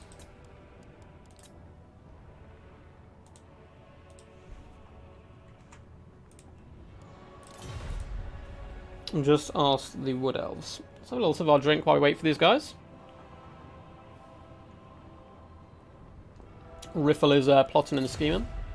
Here's going Warriors of Chaos, always a good first pick. I actually recommend Warriors of Chaos for any new players out there. Is a good starting faction. Banning Vampire Counts and Beastmen. I really love the Vampire Count ban. It's an absolute necessity, and from there you can kind of ban what you want. But Ban Beastmen is likewise a solid pick, I would think. It is likewise a solid pick.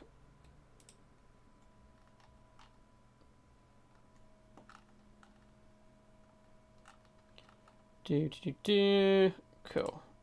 So I was checking Discord, make sure we don't have any problems. And we're just waiting on Naked Cherub to pick. What would you guys pick into Chaos? What would you do in this situation? How would you guys like a Famir or Wolfkin Legendary Lord for Norska? I would love it. I actually really want a Wolfkin Legendary Lord, perhaps a character. Plus, as well, I would like them to get a caster character. More likely, we're going to get Surfer Ek, a Chariot Lord, and a caster like a Shaman, Greater Shaman Sorcerer or something. But I would quite like, yeah, a Werekin would be pretty cool. A Werekin Lord. But I mean, if we can get a Spellcaster Lord for Norska, it means double Werekin is possible for Hero, which you can't do right now unless you don't take a caster. And if you don't take a caster, you're normally a tiny bit insane. Greenskins from Naked Cherub. Awesome stuff. So, Greenskins versus Warriors of Chaos. I may not always play my player, but when I do play my player, I only play mirrors. See, Jeremy knows what's up.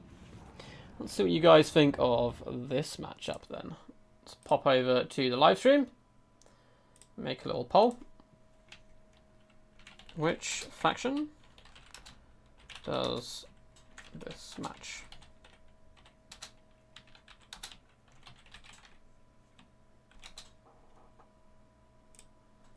Boop. We will go Greenskins. Chaos. Bam. Cool. I've set up yet another question for you guys. Werekin is good, but very overpriced. Exactly. The Werekin's actually pretty decent, particularly when combined with someone like Wolfwick the Wanderer, but the price is just too much. It is simply too much. Yeah, Skinwolf would be kind of strange to be leading an army. I would agree about that, but imagine a Skinwolf Wereking, like actual king, like riding a Frostworm into battle. I mean, I feel like its fur would get fused and frozen to the Frostworm, which probably wouldn't be very nice. But apart from that, it'd be a good fun ride. Yeah, generic caster lords are good for every faction. Opens up flexibility. 100% agree. Chasing Rainbows. I haven't actually played that many Skaven Mirrors. I have no idea what it'd be like. They really should get, every faction should get a Spellcaster Lord. I know it might not be lore friendly, but it has to happen, bro. Otherwise, you do get kind of run over sometimes with the factions who don't have them. At least, I think it would help them out in multiplayer a ton. Good, but overpriced. Sounds like the entire High Elf roster. And there's one or two units, I think, that are pretty good for their price. If I can think. Maybe. Yeah, there's something. There's something in there. A giant legendary lord, right? I've changed my mind. I've changed my mind. Elgin of the Mist has confirmed it. Let's all write a petition to see a legendary lord to get Surfer Ek We don't care about him.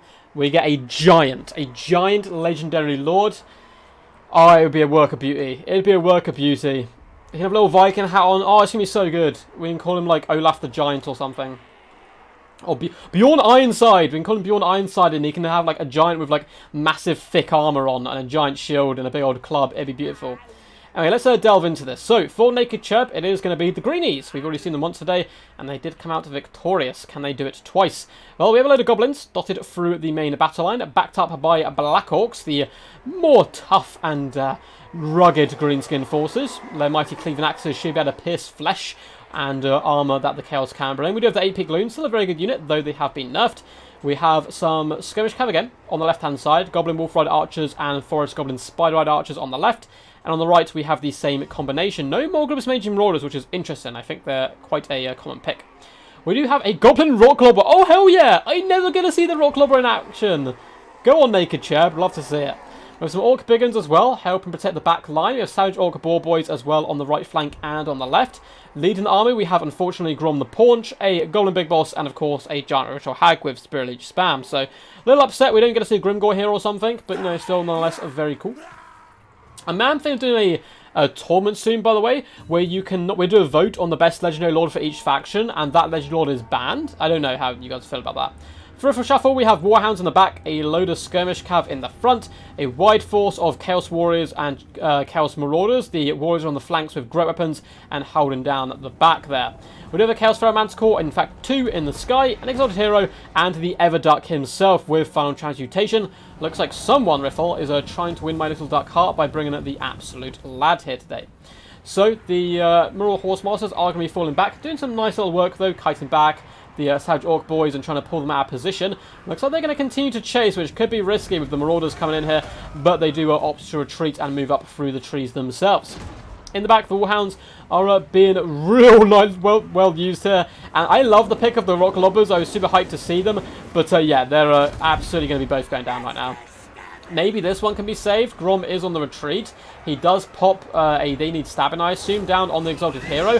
But the Manticore's here, the Everwatcher's here. Everything is going after Grom. We do have a little bit of a hero confrontation in the middle. Unfortunately, yeah, both of the Golden Rock Lobbers are absolutely dead by this point. There's still archers, though, firing in to this Chaos front line. In the distance, Savage Orcs have been cleaved asunder by the Great Weapons, and Horsemasters are being used to chase away enemy archers. Not what they want to be doing with their time, but at the end of the day, not terrible either.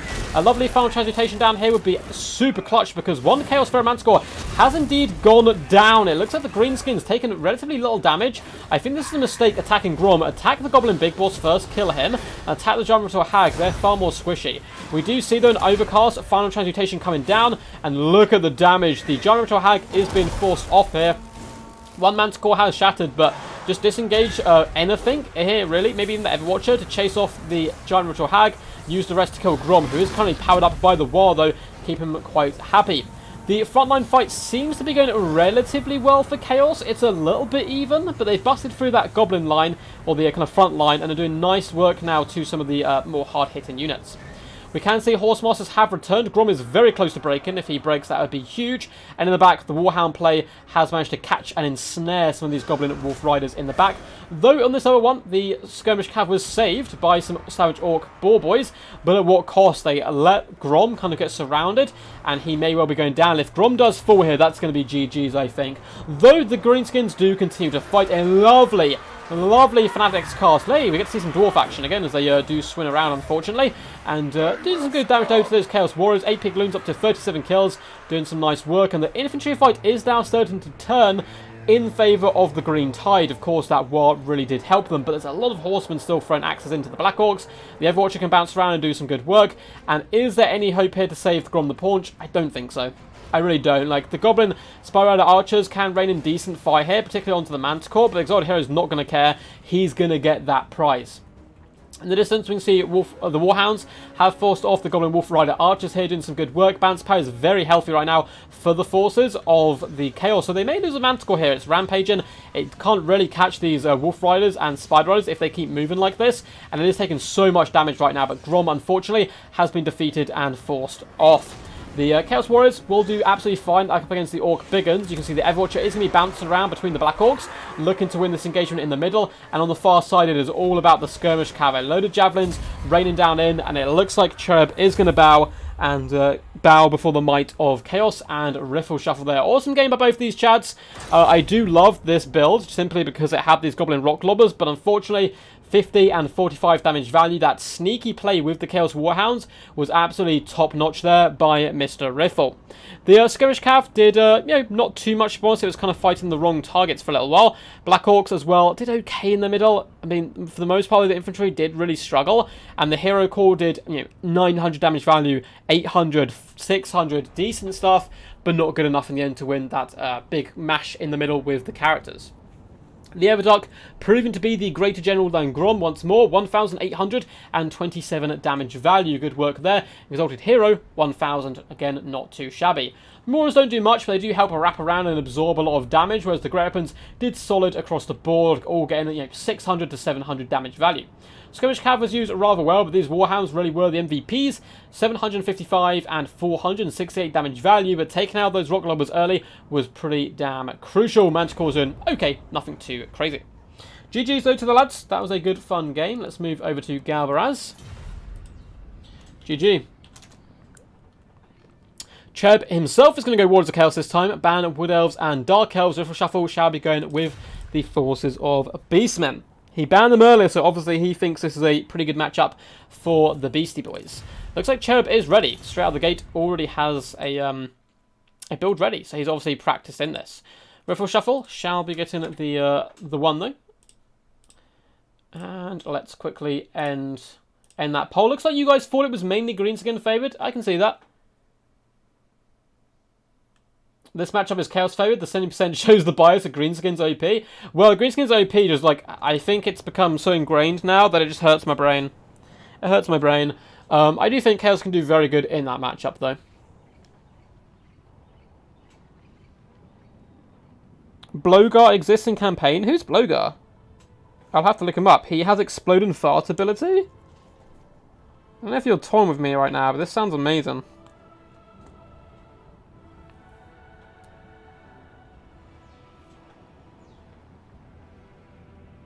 You want a Javelin throwing Gore Herds? They're also decent in melee. Oh, I guess like the Norskins, yeah. And bringing them in Norska is the best way to kill single entities and heroes. Oh, the Were-Kings, yeah, but you can't really bring two. That's my problem. I would like them in like a double goon squad. I think that's going to be so powerful. But you can't because you need a caster. I mean, you can do some wild stuff and not bring a caster, but, it's not optimal. Who won? I wasn't paying attention. The Riffle Shuffle is now 1-0 up. Who won Chaos into Greenskins there. And we've got nearly 100 people watching. I hope you guys are enjoying the stream. I appreciate you guys being here and supporting me. You guys are the true champs here. If you do enjoy the stream, feel free to like. It does generally help out the channel quite a bit. And subscribe if you haven't already. Why not? We got ducks here. We got Warhammer here. A load of crazy stuff. Loads of crazy stuff. I'm very excited for Warhammer 3 as well. Very excited. I'm praying it's still coming out this year.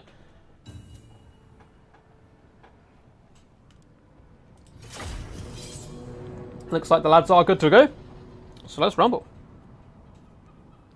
And let us rumble. Galbra's shadow map. If this does go all the way, like the last Best of 3 did, it will be Iron Sand Desert. But if not, one of these boys will be moving on to face Samurai in the final. And we've already been able to see Samurai, the only game we've seen him lose was to some of the best micro we've ever seen. So he's obviously on top form himself, and he's going to be a tough competitor, regardless of which one of these guys do get through. Every time I see Greenskins super strong right now, I have a nice laugh. They're good, but really people just remember their times at OP. Yeah, I still think they're S tier, personally. I know tier lists are super subjective and not particularly actually useful, but I still think Greenskins are one of the best factions in the game. But yeah, they're nowhere near as powerful as they once were. People do obviously tend to get onto one thing and blow it out of proportion a little bit. But that's a natural way. I mean, it kind of happens no matter what you talk about, right? And I feel those people's pain as well, because I got very sick of greenskins so much I stopped playing in tournaments after Warhammer World Championships for a very long time, because I was so tired of, right, you play greenskins, and then we actually start the best of 3, because I didn't play greenskins, I didn't want to, they were very boring. But now they're very fun, they're a very fun thematic faction, so I do wish we could see them in the future. But anyway, Naked Cherub, load of horsemen and horsemasters on the flanks. We have Chaos Warriors of great weapons, oh, got something stuck in my throat there. Sorry about that. Chaos Warriors of great weapons. We have Chaos Warriors halberds in the back line as well.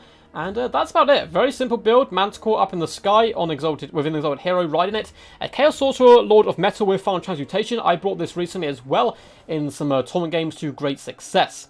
For the forces of the Beastmen, we have Chaos Warhounds hidden in the trees. That's going to be an early fight, though they will get overwhelmed if they're not careful. More Warhounds slotted all the way along, so a fast, mobile force. A load of Ungor Spearmen and Ungors in the front line, or Goreherds, I should say, which I like to see. We do have, oh hell yeah, we have the Butchers of Kalkan Guard. Absolutely love to see it. We have Tuskor Chariots, we have the Brave Shaman on a chariot as well with Traitor King, and then we have Torox the Brass Bull with his smaller brother, the Gorbul, going in the middle, going straight at the throats of the enemy. I love that pick. I love seeing the Gorbul and Torox fight side by side. So there's going to be a lot of early skirmish. Centaurs are forced back by horsemen. On the right-hand side, you saw the Warhounds were in a decent starting position, but instantly forced back. They do not want to tussle with Horsemasters, who have actually decent melee stats. Particularly when they can kind of overwhelm and surround the Warhounds, it can go south real quick for them, particularly with these Manticores flying high up in the sky. Front lines will start to clash soon, but a lot of initial skirmish. Unfortunately for Cherub, wasting some ammunition here into the Ungor Spearheads. I would just turn and engage them and overwhelm them, but there are Centaurs nearby, so it's maybe a little bit easier said than done. Brave Shaman on Tuskor is going to be driving into the heart of the enemy, and you can see the Tuskor Chariots are still very good troops, but nowhere near as powerful as they once were. Some nice little slaps left and right, but taking quite a bit more damage than they would have previously. Their hitboxes have been fixed, hallelujah. Torox Brass Bull, though, and the Gorbul have come to support, and that might be enough just to break a lot of these forces down here. We have some Razor Gores. I completely missed them somehow, and the Razor Gore herds are going to be charging in. Tusks lowered. It looks like we did get a big overload on this side, and those Ungor Spears did get evaporated by the forces of Naked Cherub's Chaos. But while that was happening, Tuskor Chariots did ramrod into the front line, looking to overrun as many enemies as possible. Centaurs doing some good play as well, shutting down one unit of horsemen, but unfortunately are getting quite a lot of damage dealt to them as they do this from the other two units. A lot of Warhounds currently sitting idle. The skirmish game has been well and truly won by the Chaos early on, it would seem. Big fat Final Transmutation is going to be going down, and it is upgraded, hitting the Brave Shaman, hitting the Tuskor Chariots, rampaging the Razor Gore herds, catching so many units. It looked like it didn't quite catch the Butchers of Kalkan Guard, though they are getting the little animation. They aren't actually receiving the damage, which is very good news for the forces of the Beastmen. The Brave Shaman has taken quite a pounding at the moment, and I haven't seen too many Traitor Kings used either, so I'd like to see them getting popped off while he is still alive. The Chaos Warhounds are desperately trying to hunt down the Horsemen and Horsemasters and drive them away from the battlefield. The Butchers of Kalkan Guard are moving it into melee, but they're up against halberds and great weapons. It's not going to be the easiest fight of their lives. Manticores are going to be swooping down, trying to deal with the Centaurs. Horsemasters do stop and take the charge, which this is going to be a risky fight. If the Gorbul and Torox can get over there quick enough, it'd be a very good fight for the Beastmen, but if not, a lot of their forces may get forced off here. It looks like the Horsemen did stick around a little bit too long, but they will the anvil that the hammer could strike against. But did they hang around a little bit too long? We'll have to wait and see. It looks like the Horsemen are broken and currently going to be chased off the battlefield.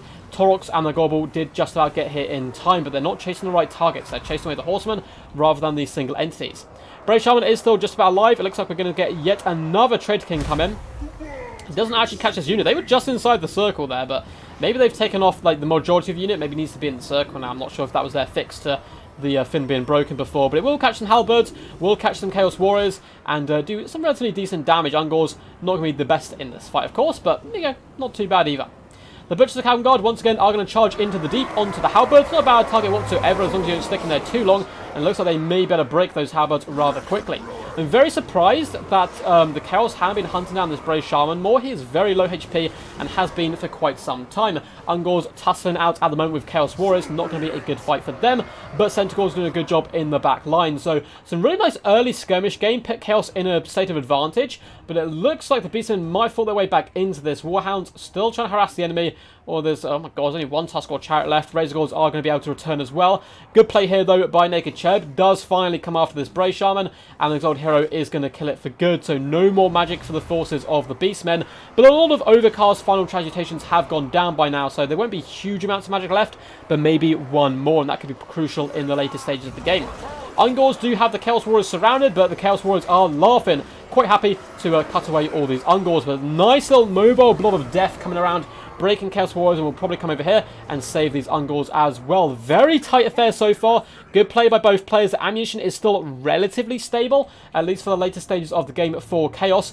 Warhounds, though, are doing a really good job hunting them down with the help of the Centaurs, but now the Chaos Sorcerer of Metal and the Exalted Hero can float out over to this side to assist in these kind of situations. You can see one Horseman has gone down, but the Warhounds and Centaurs need to get out of here because, yeah, they're simply going to get broken. Though there are some Razor Gauls on a hot pursuit at the moment. Still have 51 halberds as well as 75. That is going to be the biggest problem because the majority of the damage that is left for the force of the Beastmen is either cavalry or single entities. And somehow the Bray Shaman was allowed to live. Oh no, that is a disaster. We can get some more real nice damage now done onto these halberds. That is a big disaster, that Exalted Hero not fulfilling his oath and chasing off that beastie. Centaurs have been terrified. I think Chaos in a slight state of advantage, but Torx and the Goblin are going to be really tough to take down. If the Beastmen can overwhelm the halberds, how much ammunition is left on the Horsemen? Decent amounts, but not crazy. Is it just the two? I think. They got some Warhounds coming back. It might just be the two as a Horseman, and they're not on fire. They haven't taken fire at will off. So wasting shots into the Gore Herds and other such units, which is not good for their prosperity into the later stages of the game. And Bounce Power is starting to show that a bit, with the Bounce Power being in favour of the Beastmen. Who do you think's got this one, guys? Very close stuff. What's up, Ty Guy? What's up?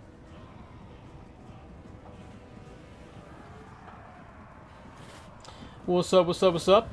Sorry, I was just reading through comments. I wondered if there was a rule break there, but I think you just mean the Chaos build's very, very optimal. Looks like we are going to gain yet another Trader King going down, catching the Chaos Warriors, and the Horse Masters are going to be forced back here. We do have a mixture of Horsemen and Horse Masters who are taking quite a pounding.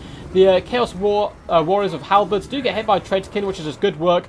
Pull one out over to one side and just butcher the one on the left and try and break it. But Tusk Chariot does go down here. Gorbel and Torx have to do a lot of cycle charging with the Centaurs. The Butchers of Kavangard being alive is absolutely huge, and they have pinned in place now the Chaos Sorcerer and the Exalted Hero. They've taken ridiculous damage to do so, though, and we are going to get a final transmutation down on all of these key units.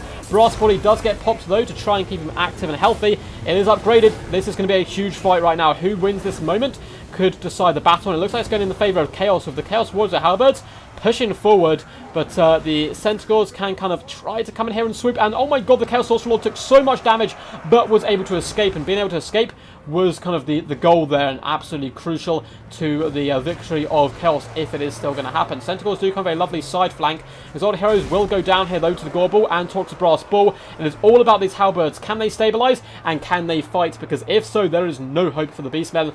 Looks like the Bray Shaman has been forced off at the moment. We do have some more units coming back in. Unfortunately, Butchers shattered there. That was massive. That final transmutation may well have won the game because Butchers were so healthy and were doing quite a good job as well. Torx is very healthy right now. The singularities can't really charge in without risking death. Horsemen, again, really low on ammunition, but 39 Chaos Warriors with halberds and 72. This unit is the problem. There is the big problem, because they're going to be a good counter to the Gorbel, as well as Torx in general. Really nice play so far by both players. Horsemen have been forced off once more, still ammunition on them. And it looks like Torx is going to come over here to try to bully the weaker Chaos Warrior Halberd unit, which is the right idea, definitely. Arcane Conduit goes down on the Chaos Sorcerer, trying to get some Winds Magic back. Razor Gauls are terrified and forced back once more. Manticore, he's gunning towards the enemy, which could be a little bit risky here. Bounce Power still in favour of the forces of the Beastmen, which I guess isn't surprising due to the HP of their respective lords. This unit halberds may well break. Maybe get some terror routes going down could be quite nice as well. I know Torx only causes fear. I always forget that. For some reason, I always think he causes terror. Gore herds are standing and fighting. These guys trying to pull away from the halberds where possible. We do have some Ungors rallying. Unfortunately, Horsemen were able to chase down the Razor Gauls. And we do have Chaos Warriors coming back to the fight as well. Still a very close game. Can the halberds dish out enough damage? I would think so. There's 69 of them, and they're really no slouches. The cycle charging probably wants to start happening relatively early here. from the Manticores. Though it is risky, isolating that basic Gorbel and killing him would make Torx' job so much harder than fighting toe-to-toe with his homie. Chaos Warriors do get broken off here. Nice play by the Chaos. Just forcing off units where you can. Ungors are actually chasing Chaos Warriors, which is pretty hilarious. And I don't know which one's going to break first. Oh my god, they actually break the Warriors. That is amazing play right there and hilarious stuff. Gorbel getting very low. We have some Ungor Spearheads fighting as well. But yeah, I would pop in here and just kill this Gorbel now.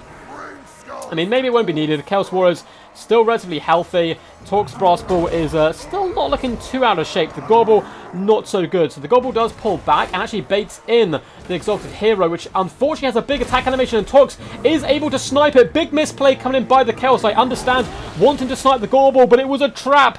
And the attack animations were really unfortunate there. Diving forward towards the Gorbel, missing it, and then Torx diving into him and pushing him away. Oh, looks like this guy's staying ready. I don't know why that came through late. Ungors are going to be pushing forward to try to deal with the Chaos Warriors. It's going to come down to Torx versus the Halberds. Maybe a final transmutation could be left. We have some Horsemen returning. Balance power is still dead even. We have some Gauls returning as well. Gorbel does break, unfortunately, which is kind of sad because he's been a good Gorbel all day. Halberds are trying their hardest, but man, Torx the Brass Bull has 130 armor. He is a beast. But he's surrounded right now, and his HP is starting to dwindle. But likewise, so is the leadership of these Chaos Warriors. Perhaps he will be able to break them. This Chaos Sorcerer is going to have to risk the cycle charge, and I like forcing off the Gorbel. You don't want it back and coming in and doing some nasty rear charges. It looks like Brass Body was popped. Oh, I don't know if I would have saved that for when the Manticore struck. But again, he maybe needs it. He's just like, I'm worried about these Halberds killing my lord, and I need to take it down. He needs to take it down. Why I see no chosen death before Dishonour, indeed. Yeah, Torx has got pretty good balance power, but I honestly think he's got a good shot of winning this. It's literally going to come down to can he break the Chaos Warriors. He's still very healthy. 2,300 HP, 1,500 on the Chaos Sorcerer Lord. And his bro! He hears the cries of Torx and is like, I must assist my friend, and he is running hard to try and get back.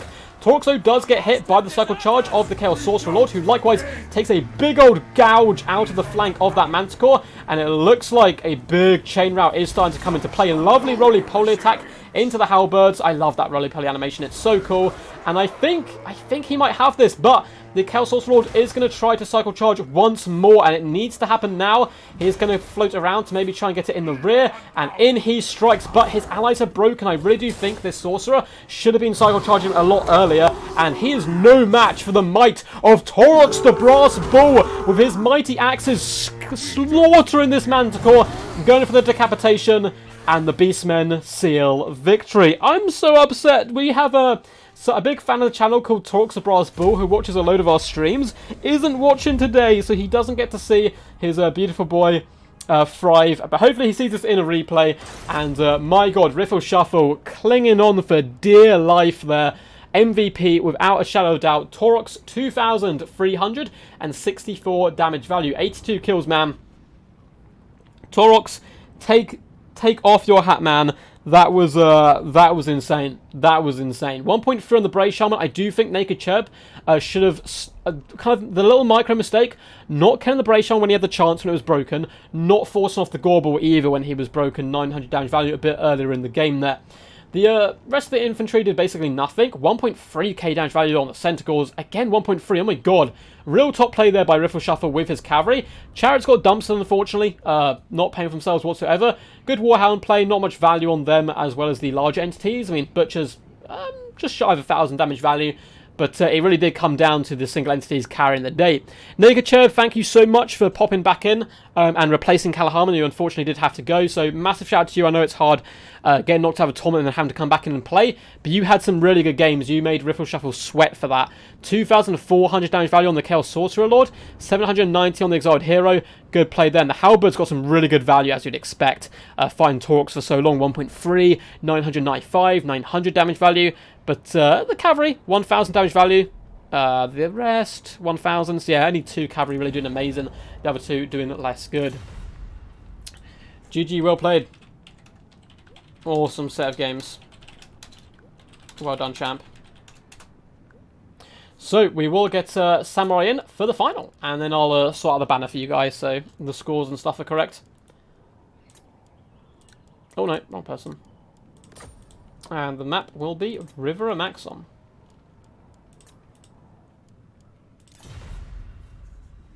That was good. Good work, boys. Yeah, that was a good game. That was a really good game. How can Torques and Gorbals solo 2 whole units meant to counter them? Because Halberds can't fight that alone. Like, they're against a legendary lord still. They did very well for their cost, right? They paid for themselves and got really good value from fighting him. But you need to support them. You can't just have a single unit fighting a legendary lord. It's not going to go too well for you. But also, Torques is an absolute tank. Chosen unit should have immune to psychology. I agree. I agree. I didn't think they were going to win. They just about managed to pull it through, man. Just about. Beastmen, Centaur, Legendary Lord would be cool. Gorks. I feel like he would work very... Like, he wouldn't add too much to them, realistically. But as a free Lord in the future, 100%. 100%. I feel like they already have Chariot Lords, so it wouldn't be super huge.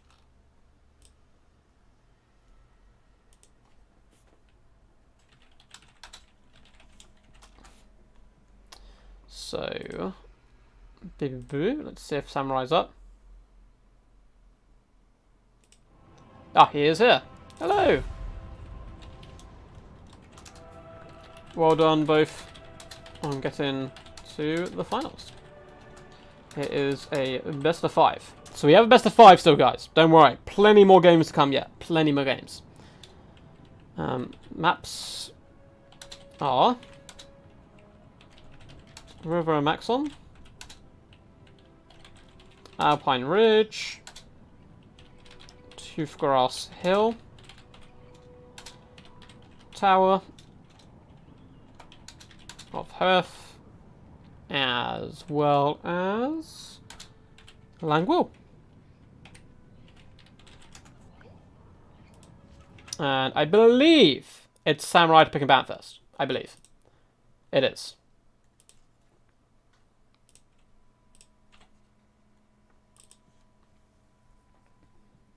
It is indeed.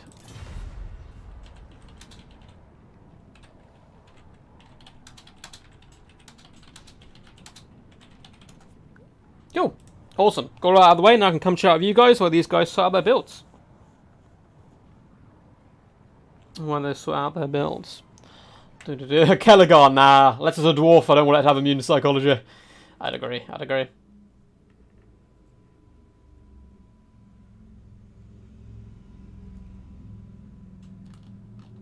So, let us quickly change the scoreboards around.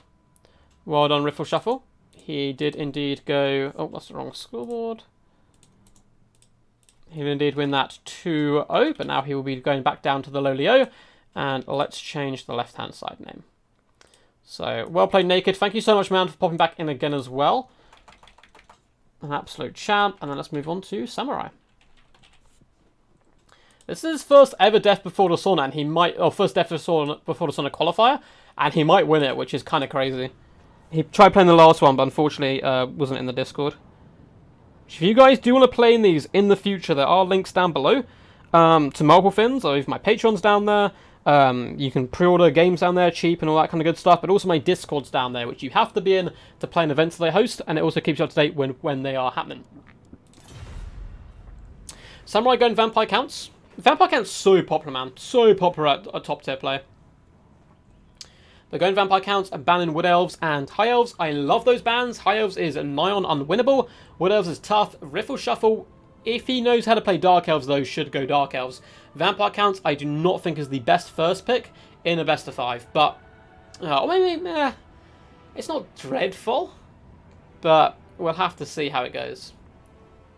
I feel like Dark Elves is a really bad matchup, so if Riffle Shuffle knows how to play, he should go for it, but of course, he might not know, he might not play Dark Elves, so you don't want to play something just because you think it's good, if you don't know how to do it. Han is a Chinese clan. Yes, Han is the biggest Chinese clan, I believe. I don't know what it stands for.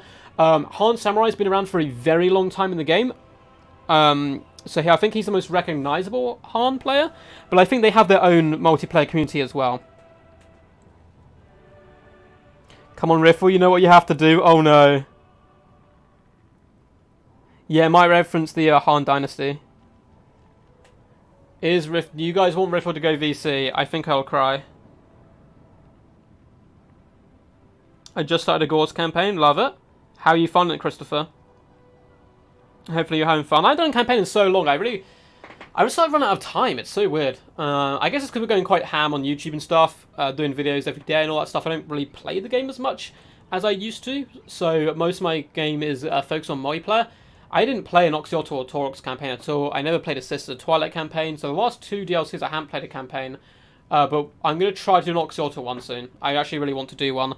I could live stream one. I know campaigns are not what most of you guys like to watch, so campaign streams tend to be a lot more quiet than multiplayer ones.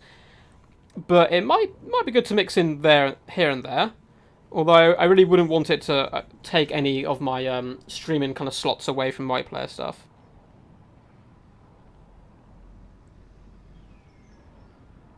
So samurai, as in Japanese samurai in a Chinese clan. Yeah, true, true. Would it be possible for the Bloodrak Medusa to be a legendary lord? I don't think there's any signs of that in lore, but, like, in theory, yeah, a Medusa could create a... I mean, they're sentient beings, right? They could maybe... Not a full army, I don't think, but could maybe kind of... You know, like how bandits form around powerful creatures and heroes and stuff. Maybe could cause troubles with Medusa leading a load of beasts if it was a particularly powerful Medusa. So the Bloodrak one being a regiment renowned probably means it is very powerful. But for the most part, they are kind of servants to the Dark Elves, unfortunately. Although the Bloodrak Medusa has one of the most beautiful models of all time. It's so cool looking.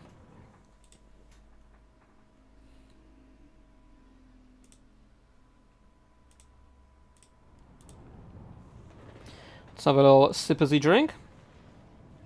Here's a spice play.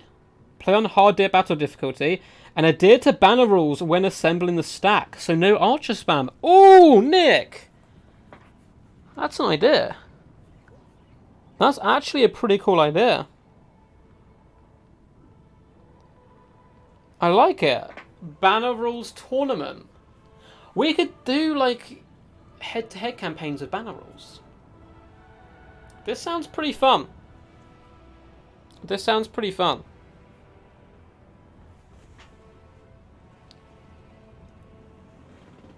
I meant to reply to Dame Offensive. She wanted to do an idea. Maybe we could do a head-to-head campaign. She's far better campaign player. I know nothing about campaign, basically. But campaign on banner rules would be very fun.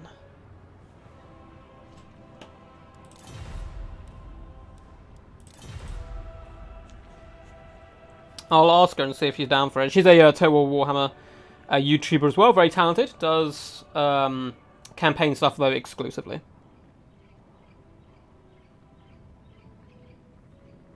Yeah, that'd be interesting.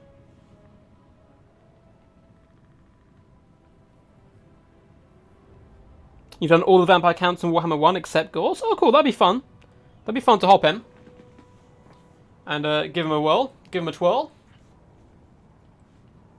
So, Revel Shuffle is going to Bretonia, I believe. Yeah. Vampire counts versus Bretonia. I've seen this matchup a ton. A lot of people do pick Bretonia into counts. So, we'll have to see how it fares. I have done a game recently where I played Vampire counts as greenskins and bought a full-themed Savage Orc build. It was hilarious. So, actually some pretty decent effect. So, but Revel Shuffle, going Bretonia. Decent pick here, I think. And it's a lot of it can come down to how you handle the White Kings and how the White Kings handle your Paladins. And of course the respective Lords as well. I wonder if anyone's going to pick Gorst now that he's not bugged. I mean, he still drains and heals, just not as a big area of effect. But the biggest problem with him was the hitbox was janky, so you couldn't really do damage to him. Which was obviously a rather large problem. Rather large. Would demounted Blood Knights be a useful vampire unit? I don't know. I mean, you've already got Graveguard who would fulfill a similar role. But you could have them as like a halberd unit, maybe? Work in the same way as Depth Guard with polearms. That'd be a nice inclusion. Gives you some anti-large infantry. You've already got the single entities to kind of deal with a lot of that. But yeah, I could see it. If they had halberds, I could see it being worthwhile. If not, they're probably too similar to Graveguard. But I like the idea. We've got lots of good ideas from people today. Keep them coming in chat. Keep them coming. Did you guys see my cameo in the Matrix trailer? I don't know if you guys did. There's a new Matrix trailer out for Matrix 4.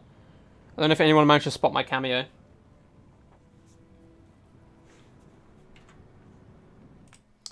Just gonna check Discord. Cool, we got no questions or anything. So while we're waiting for them, let's do which faction is favoured in this matchup. Let's see what you guys think. So we got the counts, and we got the lady. So have a little poll to see what you guys think. Which faction is favoured in this matchup? Vampire Counts or the Lady? Be interested to see your guys' thoughts.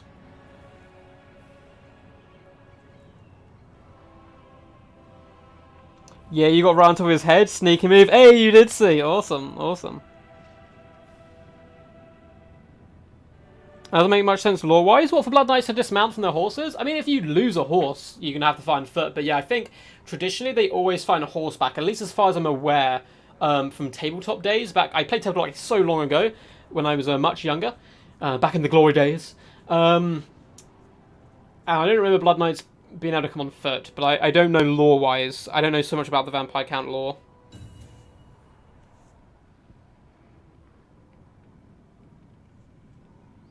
Oh, Nick, I'm from London. Yeah, I'm in London. I used to be down south, which is probably a bit of a nice place to live, but, you know, London's got big pros as well. Down south, you're relatively isolated and a lot less access to stuff. Plus, I get to live with really cool housemates here as well. I had cool housemates as well back in my old place, but I'd be living with one of my childhood mates.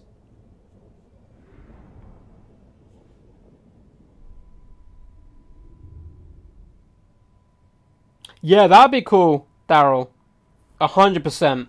I mean, foot squires are the closest you get, but they're squires. They're kind of wanting to become knights. So, yeah, I would love to see some dismounted knights.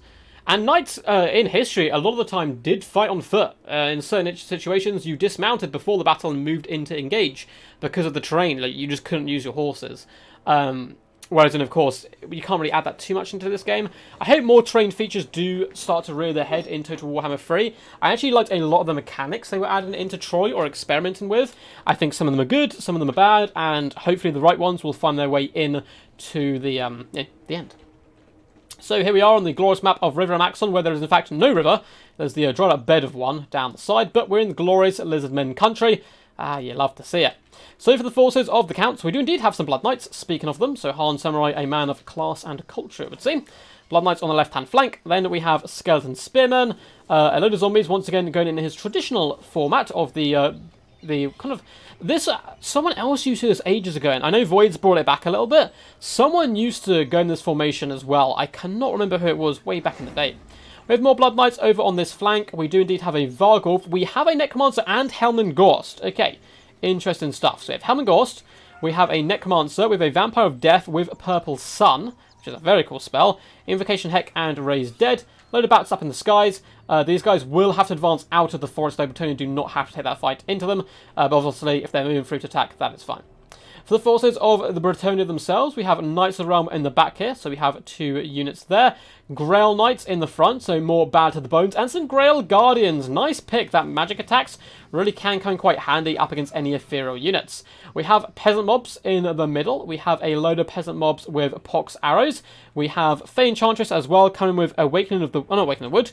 Coming in with Earthblood, as well as the Dwellers Below, a very powerful spell, which went out of fashion and has got brought back in. If you can pin Blood Knights in place and pop that on them, it is going to do devastating damage. So, really excited to see how this one pans out, and we'll hop into it. With Fruit Rules, this is Brett favoured, I think. We are playing Banner Rules at the moment. There's a bit of a divide, and I'm just keeping Banner Rules at the moment. They're so close to Fruit Rules. But I might make just an amalgamation of both, or I might switch over, or keep with this one. We'll see how it goes. Was it Arkan who used to do this? I don't know, maybe. It was someone else, though. It was someone I was around, and Arkan has not been around much since I was around. I did play him once when he was smurfing, which was great. And he's a very new player, and he was pretending to be a new player, which was lovely. But yeah, the Bretonnians are just going to advance on this right-hand side. The vampire counts are currently hiding in the trees. Now, they are going to have to shuffle their booties out of those trees and start to engage with the enemy. Felbats simply going to be falling back and running away.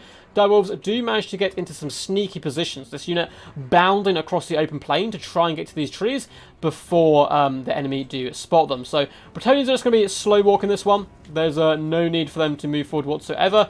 And yeah, let's let him know that Samurai does have to engage out of the forest. But it looks like he is actually moving just at an absolute snail pace, trying to move out and around this way. Bretonnian forces are simply going to wait for them, and honestly, this isn't a good play by the Counts in my opinion, because they've just given the Bretonnians the high ground. It looks like the Doggos, though, are waiting in the flanks for now.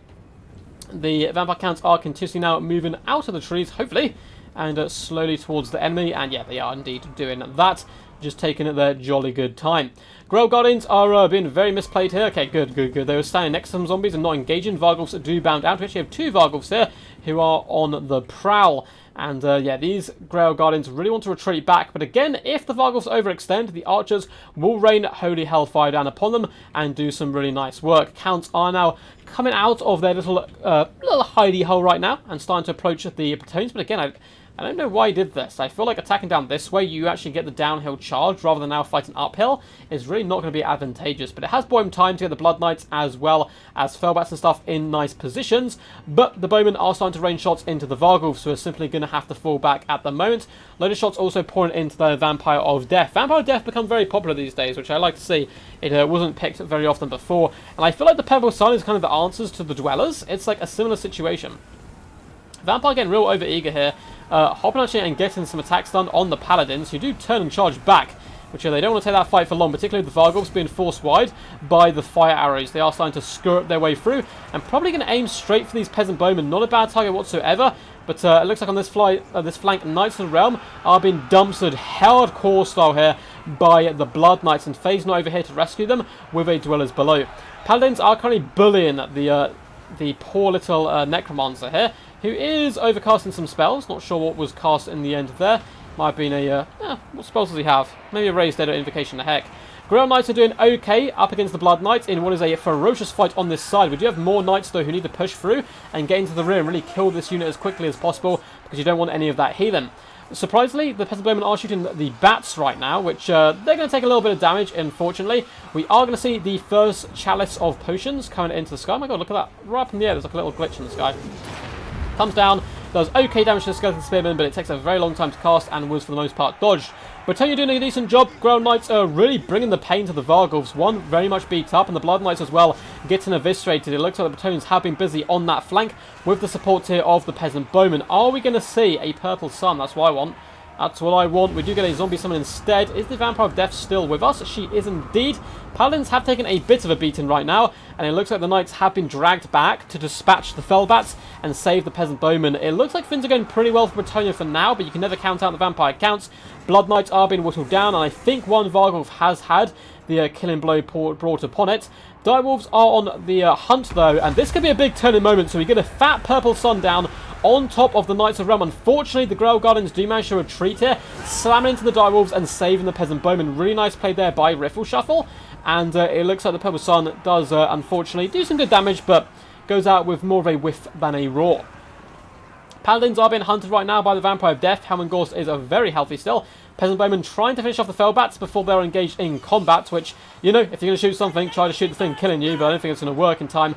Felbats are going to overwhelm these archers, and the archers are pretty key to the late game here. They need to be kept alive so they can snipe out the remaining Knights, the remaining Vargulfs as well, if any of them do still live, as well as Helm and Gorst, of course. Looks like one Vargulf does live, but unfortunately is surrounded by Grail Knights with the anti-large living Saints. They're just too much right now, and yeah, I think this game is very heavy in the Bretonnia favour, but there is some comeback going on in the middle.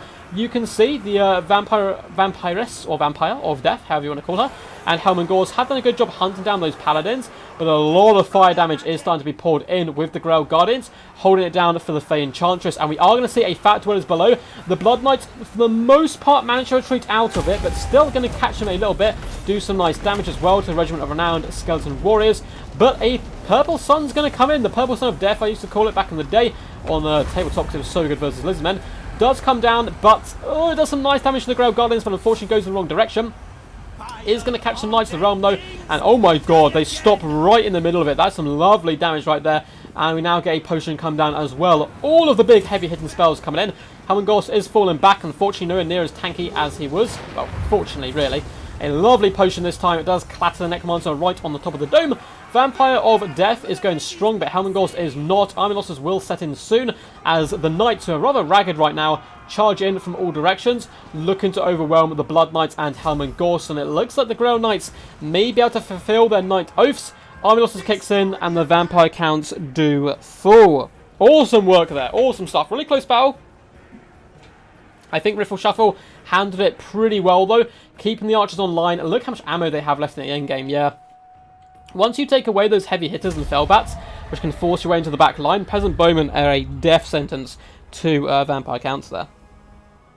Fistek and Evenstar also do weird chaff formations. It wasn't them, though. It wasn't like it wasn't like a real big tournament player, I don't think. But someone used to do it on tournament streams. Like, I'm talking like a year, like maybe a year or 2 years ago even. But well played to both Samurai and Riffle Shuffle there. Riffle Shuffle taking the initiative in this best of 5 final. Faye Enchantress, 205 kills, 2.4k damage value, 21,000 damage dealt. Really lovely work of her potions, as well as the Dwellers below, and of course her General Drain. Paladins did a decent job early on, harassing that Necromancer, but only did okay throughout the battle, but they survived, that's the main thing. The peasants were born to die, and die they certainly did. The archers did okay damage value, 770 is good, the rest a little bit more, a little bit more meh. But the knights were used really well. 1.2k damage value, 2,000 damage value, 1,300, 1,115. I really liked his play, particularly with his hardcore knights, the Grail Knights. Once again, cavalry doing some good work, which you certainly can in this matchup. Helmengorst, only a 300 damage value. Necromancer, as well as Vampire of Death, 943 on her. She did pretty good.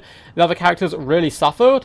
The age of Helmengorst, I think, has passed, and the age of other Vampire Count Lords shall begin. 1,000 damage value on the Knights, 926. Not bad, but unfortunately not great either for their high status.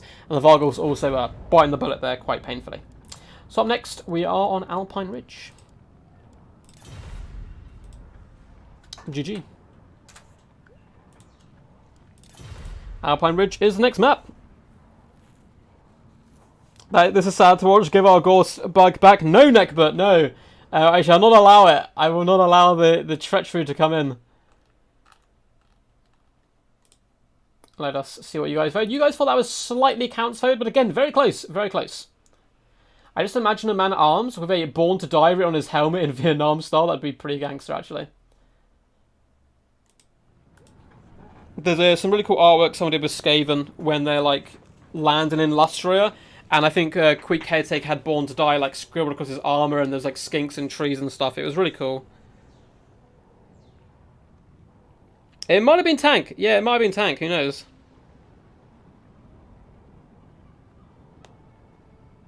That'd be pretty cool, Eldrin, but I feel like it'd be probably really buggy to be honest, taking people on and off Cav. And like, what would the horses do? Like, would they just disappear and then reappear? Or like, would the horses... I wouldn't mind it if you could only dismount once, and then the horses got like scared off the battlefield, because horses won't stick around. I don't know. I like the idea. I don't know if it would work practically, but the idea is very cool. You could do it in some of the Stronghold games, I believe.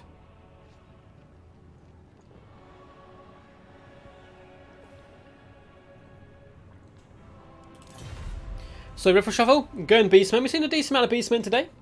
Despite the nerfs to Chariot, still a very good faction. A very dominant faction we've seen. Beastmen banning Wood Elves and VP. Someone give my Wood Elves some love. I want to see some more Wood Elf games. I'm really hyped after that first one we saw with Bowmore in the first round. Up against Samurai.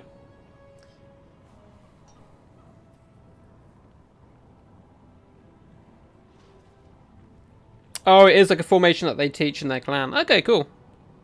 I mean, it can work. It has its merits. It like does slow down the death of a unit like zombies, but it does open up some more problems as well. You have a load of holes in your battle line, which doesn't really matter if a vampire counts as much. But yeah, it opens up a load of holes. Certain weapons as well will really punch it quite quickly as well. It looks like we're getting Dark Elves. I actually quite like this pick from Samurai. I think Dark Elves can do decent work up against Beastmen. We're almost certainly going to see triple Squadron on a Chariot here, at least. And double Manticore Marathi. Is what I would assume. And I think that can do good work. You can win the air game, you can dominate it, and Squadron Runners can kill all the single entities. And then you've got, you know, a load of big monsters to destroy all the chaff. Thanks, Duck, for answering my questions and ideas. No worries, man. I actually do really like the idea, honestly, of dismounting, but I don't think practically in a game like Total War Warhammer it'd work. It's too quick. It's too fast a game. But, you know, maybe for campaign or something? I don't know. I like the idea. I would quite like it in campaign when, like, you could, before the battle, dismount them and, like, switch them, and then at the start of the battle it could be a thing. I like using it when you're facing blasting charges, the line formation. Yeah, that's a good idea. That's a very good idea.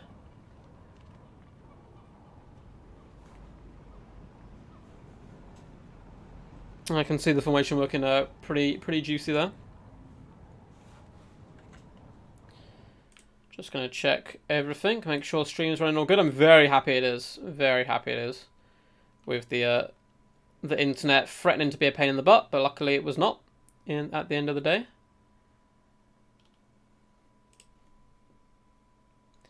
Let's make sure the stream strength's all good. It is. Looks like there's still a load of you guys watching. Hope you've been enjoying. If you have, feel free to hit the thumbs up button. It does honestly help out quite a bit.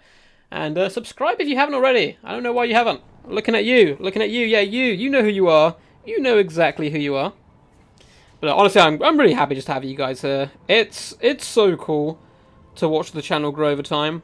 My first few live streams, we had like 6 people watching or something, as I'm trying to like bumble my way through commentary and host tournaments and just get like 4 people ready to go to play.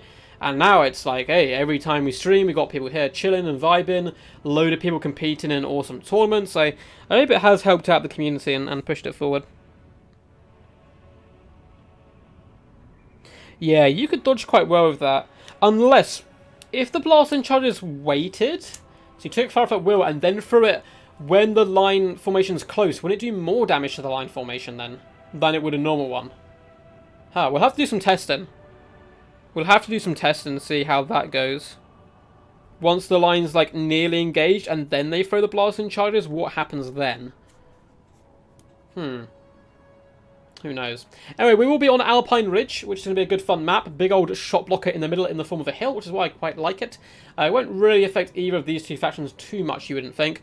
Most likely, at least some flying elements coming in from both sides, so you'll be able to see over the hill rather early on. But I quite like it. I know some people don't like maps like this. They only like big, huge, flat, open maps. But to be honest, that takes away a bucket ton of tactics. And also hampers a load of different factions. So I like mixing up some small maps, some big maps, some weird maps. I like to mix it all together. And up after this, we have Toothgrass Hill, which is also quite unique, with a hill dominating half the map. Tav Haref, a forest, sorry, dominating half the map. And then Languil to close out the game on a rather awesome one. A rather awesome one indeed. Duck, your commentary is S tier. Thank you so much, Kaiser. Hope you are you enjoy it for the future. It looks like some bots enjoy it. I've just seen they've popped into chat. Let's get rid of you. Don't know if we have any mods here. I think Blackthorn might still be vibing with us. But let's report you. I've banned and reported this thing so many times. I guess it just deletes itself and then redoes itself again. Cool. Oh, it looks like Blackthorn got there before I did. You champ. You champion. Yeah, it's so annoying. I'm gonna keep reporting. The same bots. Yeah, I keep banning the bots. The same bots appear in Pog Champs, which is a big chess thing going on at the moment. It's very, very odd. They're going around all over the place. Do people expect all Game 1 and 2 factions to get at least one update through the Game of 3 life cycle? 100%, because CA have said so, basically. CA said that they felt no faction was fully complete yet. Obviously, some are far more complete than others, so some will only get one, or maybe FLCs. But, yeah, Slanesh takes many forms. That was my last mission of the day. Sadly, got to call it a night. Thanks for the stream. GG's and nice finals. Blackthorn, man, I'm so sorry you couldn't make this one. You were like 10 minutes late to actually play in. We'll have to get some games in with you soon on the channel. Maybe do a best of 7 between you and someone if you can pick a good opponent. But yeah, thank you so much, dude, for being one of the greatest mods to ever mod. I really do have, like, the best mods and best fans. It's so cool. Thank you, man. And peace out. If the bots do return, I will delete them, but if they return mid-game, obviously, we might have some problems. Anyway, it is going to be the most traditional... Oh no! Is it going to be... Oh, no, there is infantry. Okay. It is the most traditional of all traditional Dark Elf builds. We have double Assassin down here on the ground, both with Web of Shadows, one with Trophy Heads, or the equivalent. Is it called Assassin's Trophy? Yeah. Web of Shadows not as good as it was, but still very powerful. Double Fair Manticore in the sky with Marathi, so that's my new name for her. Coming in with Just Soul Sealer, very powerful still, and her huge debuff she can give. We do have some Scourge Runner chariots, but only one. I was honestly expecting 3 Scourge Runners, but I guess he's paid elsewhere in the Manticores and stuff. We have Slicious Harvesters, Doomfire Warlocks, Dark Riders, and a small infantry corps on the floor, rather wide actually, of Dread Spears and Bleak Swords, so nothing fancy unfortunately. Kind of Dark Riders on the left-hand side. For the Beastmen, they're going for a mega rush right now. We have a load of Centaurs, 3 on the left-hand side, a load of Gore Herds as well dotted all the way along, Warhounds on the right, Ungor Raiders, Brayshawn and Wild once again with Traitor King, double Throne Axes, one is the Grog Hooves of Wolf's Run, one is Noel, the boy, Torx the Brass Bull, who's already done Riffle Shuffle, proud so far today. Man, he looks so ferocious. I really do wish there was a FLC where you could get him a scarf to give him even more armor. Torx the Brass Bull is going to be coming down on foot, and a single Manticore in the sky, which seems crazy risky. Crazy risky. You know they're going to go Marathi double Manticore, so I don't know what this one Manticore is expecting, but it's not going to be good for him. I mean, the Throne Axes can do work, and Traitor King maybe? I don't know. I don't know the logic behind going single Manticore. I think you have to go all in or all out. VA is not a clan, it is the Versus Academy. Oh, is it like for new players? That's a cool idea, Fisttech. I like that. A platform for training beginners. That's a really cool idea. To get new players in the community. I like it quite a bit. I wish more clans did that. I know different clans have different ways of doing stuff. Like ODM has, like, you can get tutored by a player and stuff. So yeah, that's a really cool idea that you guys do. I hope you're doing good today as well. But the battle is underway, and the might of a Riffle Shuffle is going to be pushing forward. Gore Herds, just a little wave at the Scourge Runner chariots as they do dart backwards. Ungor Raiders have now been revealed. Very surprised still by this single Manticore tactic. It's going to be a weird one. The Dark Elves really are kind of clinging as far back as possible, just make sure sides are all good, which they are. And the Gore Herds are going to be pushing forward and looking to engage as quickly as possible. Scourge Runner chariots darting forward, looking to engage the Ungor Raiders in hand-to-hand combat. Good play, but they need to be careful. Manticore has landed and could, with its mighty fangs, destroy the Scourge Runners quickly. But Marathi's hopped in now, there's no Manticore there. And yeah, this Manticore is just going to get destroyed. There are a load of Throne Axes coming in to help support where possible, but they're going to get caught with a Soul Stealer, and the Beastmen already have lost one Manticore, basically. Torx Brass Bull does charge in there, and as do some Centaurs. They can do some decent damage back. 3 single entities, though, versus Taurox is quite demanding for Torx to attempt to carry. Double Assassin also going to force their way over. 5 single entities. Oh, that is really rough. Centaurs do flew back with Ungor Raiders. In the main fight, Gore Herds are chopping their way through the Bleak Swords with the help of a Traitor King and the Brave Shaman as well. Dark Riders have been able to force back the Centaurs with Throne Axes, unfortunately, for the Beastmen. It looks like we are going to get a wand down on this for a Manticore, and it shall be deleted from existence. It's done decent, though. It's fought hard considering the odds right now, but the Manticore is going to be able to finish it off. Web of Shadows does go down, catching all of these units. Marathi takes some damage, and one Manticore was beat back by Torx the Brass Bull, but there's a lot of debuffs going on him now. Brass Body keeping him in the fight, however, and Centaurs can rush over. We need to see the Brave Shaman over here, get some Traitor Kings down, some Cycle Charging, because it is looking real rough right now for the Beastmen forces. The main infantry fight's going fine, which, you know, is okay for them, but yeah, Taurox is really holding his own. Like 5 single entities, and he's like, yeah, it ain't nothing but a fang. And Manticore is close to breaking once more. He's managed to get out of the danger zone right now, and the Grog Hooves of Wolf's Run can do some really nice skirmish damage. It looks like we do have a Soul Stealer come down, only really catching the Brave Shaman though. Marathi went over there for a snipe attempt, and for her troubles got hit with a Traitor King. Good work by Samurai with the Scourge Runner chariots, just constantly cycle charging around, but it looks like some Warhounds are over there to ruin their fun. There's some healthy Bleak Swords. It looks like the Beastmen... Oh no, the Dark Elf Manticore came back there. Okay, I thought that was the Beastmen one, which would have been a little bit ridiculous. The Brave Shaman is doing good with Torx once again, slaughtering this Manticore. Marathi's in the danger zone. This Torx the Brass Bull is generally a beast to be feared. He's got some pretty lucky RNG, not going to lie, but is, doing really good work as well with him. Marathi getting absolutely tanked there. Balance power is quite heavily now in the favour of the beastmen. Second assassin it does go in. It gets absolutely pounded back by Taurox. Web of Shadows does go down. Although I don't think these guys... I mean, this one does not have the trophies heads to pop on this guy, the Assassin's Trophy. Marathi is going for the snipe right now, and he's trying to fall back to fellow beastmen. And it looks like we are going to get... Is this a Soul Sealer? Or is... Oh, it's a Traitorkin! Traitorkin does go down. Double Assassin, and now going to have to fight their way through a lot of chaff. And there's still plenty of potential left in both builds right here. Dark Riders are tussling with Centaurs in the distance. Or that's the Doomfire Warlocks. Definitely going to go favour of the Centaurs there. And I think the Beastmen might have this. That was a miracle that Taurox managed to survive all those fights. He is going to get hit by a Soul Stealer, however, but a massive thumping slash into the Assassin. And it looks like he might be able to take off the head of this Assassin. Beautiful work there by the lad. And yet, one Assassin down, one to go. But he does get hit by a Soul Stealer, and his HP is starting to get a little bit low. Brave Shaman is on return. Marathi coming in for that snipe, chucking everything at Taurox. It is the only way to seal victory. But the Brave Shaman comes in, slaps around Marathi. Taurox is getting so low right now. He decides to turn his back on the Assassin and go for the kill against Marathi. Not a bad play whatsoever. He is clinging on. Assassin's Trophies goes down though, lowering his melee attack and melee defense. Just 13 melee defense. He may well break here. The other Assassin has returned. Can he get those big hits on Marathi? Centaurs charge into combat to attempt to support and aid him. But the Taurox may have finally run his RNG luck a little bit too far. He cannot seem to connect with Marathi whatsoever. And he's going to get a big old bolt to the face. Marathi is very low right now though. 434 HP. A big parting strike by Taurox drags the Lady of Darkness down into the dirt. Taurox the Brass Bull wins the battle. That was insane. That was absolutely insane. Well played to Hand Samurai and Riffle Shuffle. There was some decent RNG, I think, but Brass Body as well. And good play dominating the rest of the battlefield allowed Riffle Shuffle to win.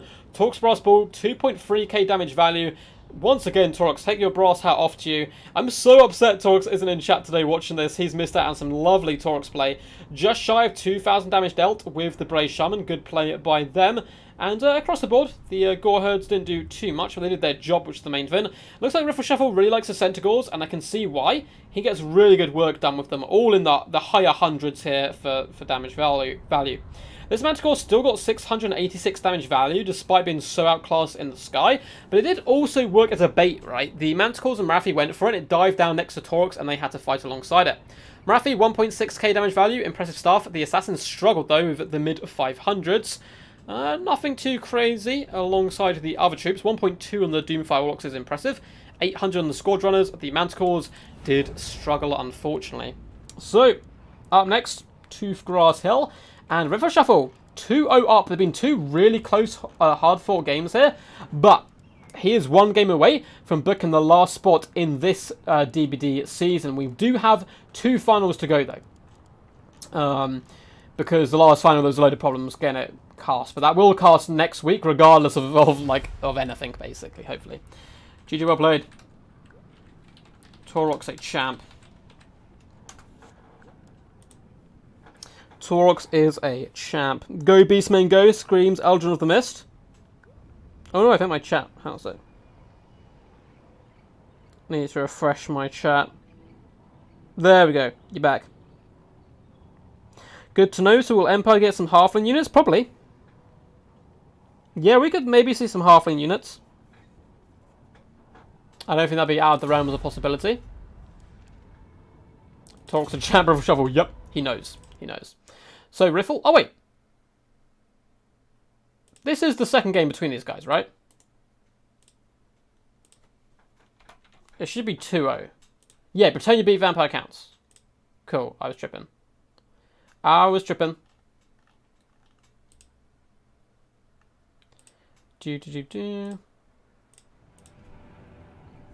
Let's have a little sip of our drink.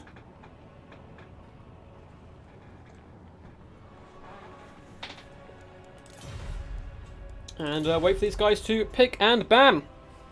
So, I need you guys to channel your strength into Samurai. We want 5 games. We don't want this to be 3 games. We want 5 games all the way. Chaos Dwarfs are right. They're 100% going to be their own faction. I think Games Workshop are even releasing Chaos Dwarfs into Age of Sigmar. So, Yeah, I could definitely see Chaos Dwarfs. Not base game, but I think DLC will get Chaos Dwarfs.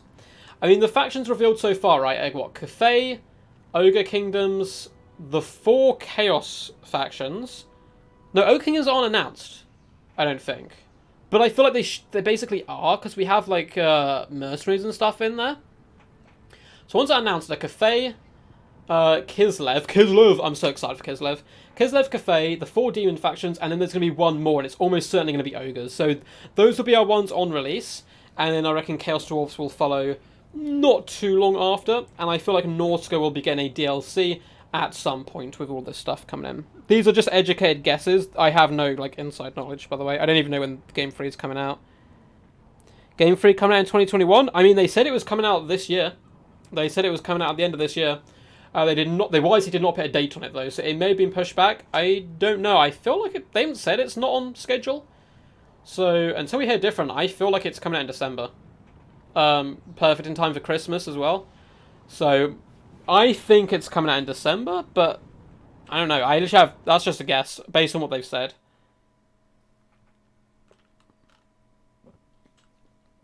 Based on what they've said. So, I cannot remember who's picking and ban. It is Samurai to pick and ban. He's obviously weighing up his options. It can be quite hard in these best of 5s. You want to play your best factions, you want to take away your opponent's best ones, but you also want to save some for that late game. Although if you're Samurai at this moment, you just got to pick your next best faction. Whoever you're most comfortable with, play them. Because if you lose this game, it's over. It's over. But hopefully it's not over yet. Let's quickly check something. So I'm just getting something prepared for later as well in the background.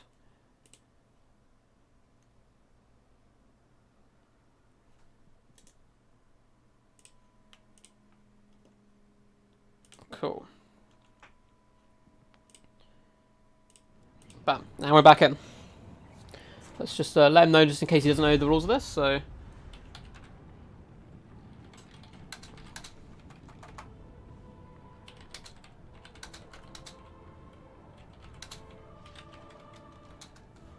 Samurai to pick and ban. Cool. I believe it is Samurai. Yeah.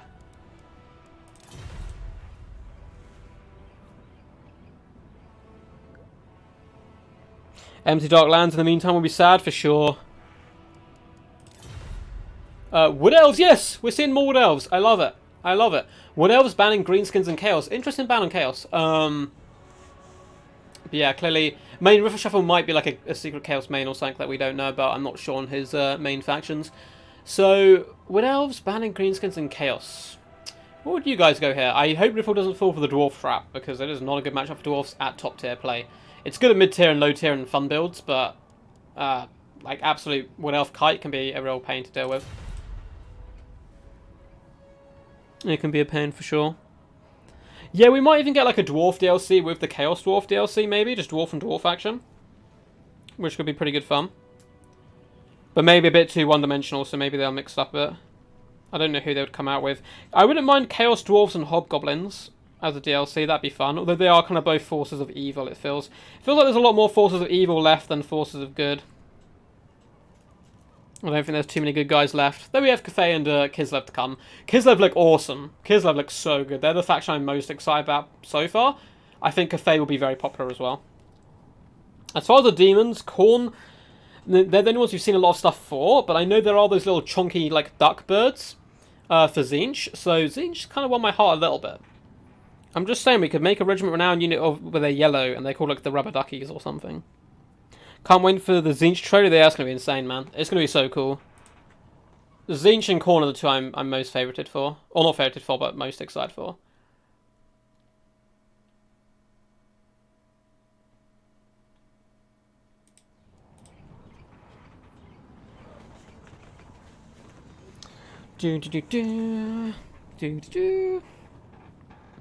So, seeing what Riffle is going through his mind. I like his people's thoughts process on picking and banning stuff.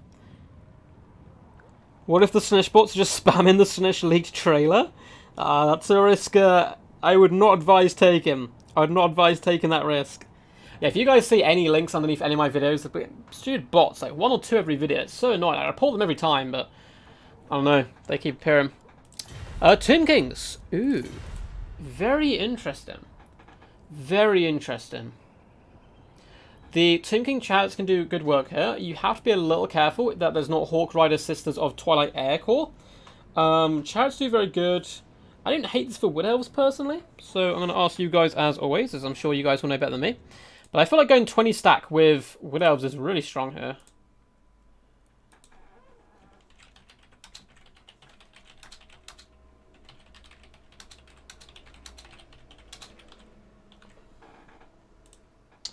So let's make a little poll. Wood Elves or Tomb Kings? Ba-boom. Never click on links, fall on the floor. Exactly. Exactly. There is no 2-second rule. Or 5-second rule.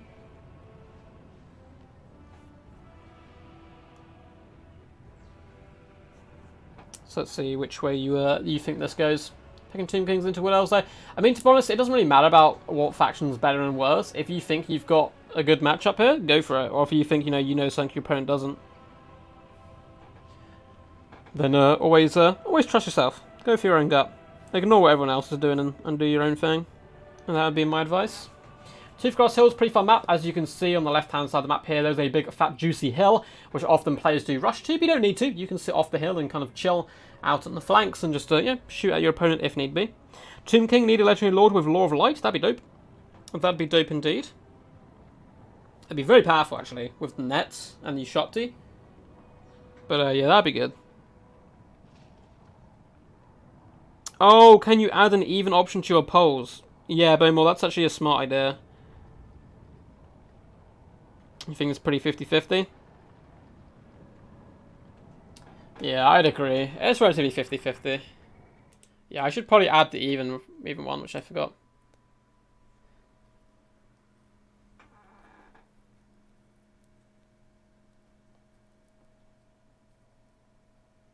Cool. Sorry, I was looking at received some messages, which are really nice. Some lovely messages. Let's hop back in. Or at least a net. Do they have a hero caster who can net, I feel?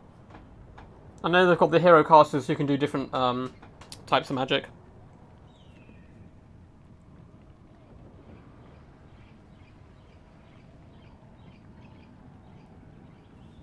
And chat will gravitate towards 50-50 naturally. It's true, but I mean an even one would be nice to add in as well.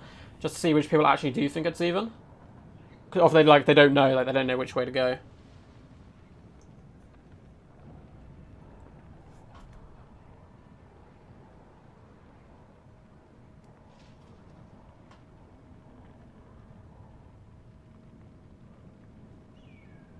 Yeah, Fisttech coming in, dropping the knowledge. If you want to get involved in that training program, message Crablin or Void. They are the coaches.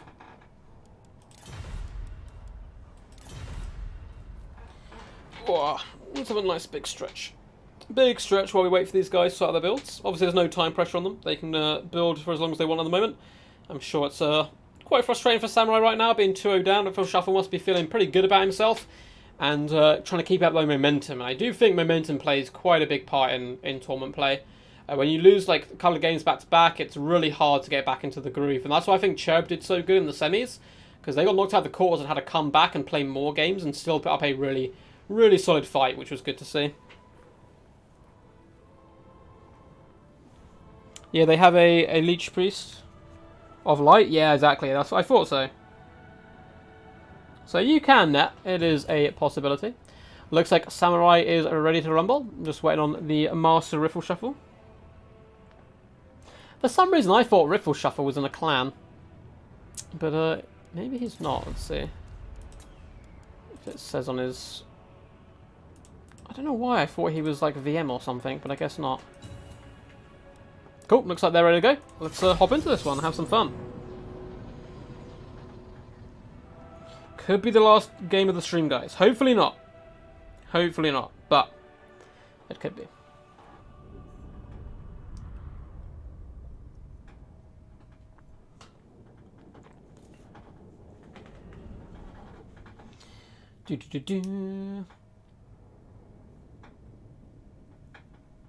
Who's your money on, guys? Let me know. Tomb Kings, Wood Elves, Death, Glory. What are the answers that we are going to find here? So, Toothgrass Hill, really fun map once again. A Lizardmen map. You can obviously tell my bias of wanting to get Lizardmen maps in the tournament scene. I really do love the Lizardmen aesthetic. It is very cool if we ignore the fact that these are spaceships in end times and have a good time. So, for the... Ooh, this is a fun build. I really like Samurai's build here. This looks pretty cool. So, up in the skies, you have the Sisters of Twilight, able to pack a decent punch and kite and be general nuisances on the battlefield. They're supported by a Spellsinger of Beasts, coming with Flock of Doom and Manticore, so I'm really trying to look to rule the airwaves there. We have Sisters of Form, we have 2 Nissa Great Stag Knights, we have Glade Riders with Hagbane Tips, and a double Waywatcher. We also have, is this infantry?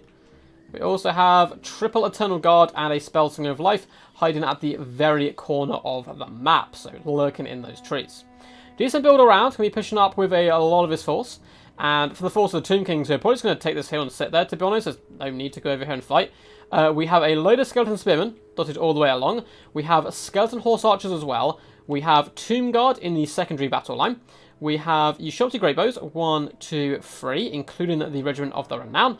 We have Skeleton Spearmen, Horsemen as well. And leading the force, we have Ark and the Black coming in with Spear Leech and Doom and Darkness. Awesome stuff.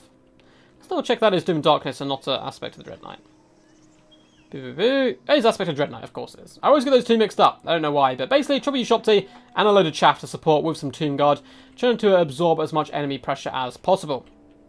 Waywatch is obviously going to be pushing forward, and the rest of his forces currently lurking hidden in the trees. Now, of course, he has made a little last stand here. There is only 4 units in the trees, however, and 4 out. We'll have to wait and see if, as long as all this stuff does push out, then he obviously can hide or cannot hide. Oh, Turin's got Dark Lord versus Krakenkin. Oh, what a campaign. That'd be cool. That would be cool. But anyway, let's see the Waywatchers do push out slightly here. And just vibing for now. And it looks like a lot of the cavalry shall be moving through the trees on the far side. Sisters of Twilight also flying high in the skies. Now, at this point, the Tomb Kings nearly just need to push up and dominate this high ground. This is going to come down to a lot of cycle charging and the Waywatchers as well. Trying to shoot in as much as possible. Good luck, have fun, says the mighty Riffle Shuffle. And it's going to be quite a slow game, I think, and just push up.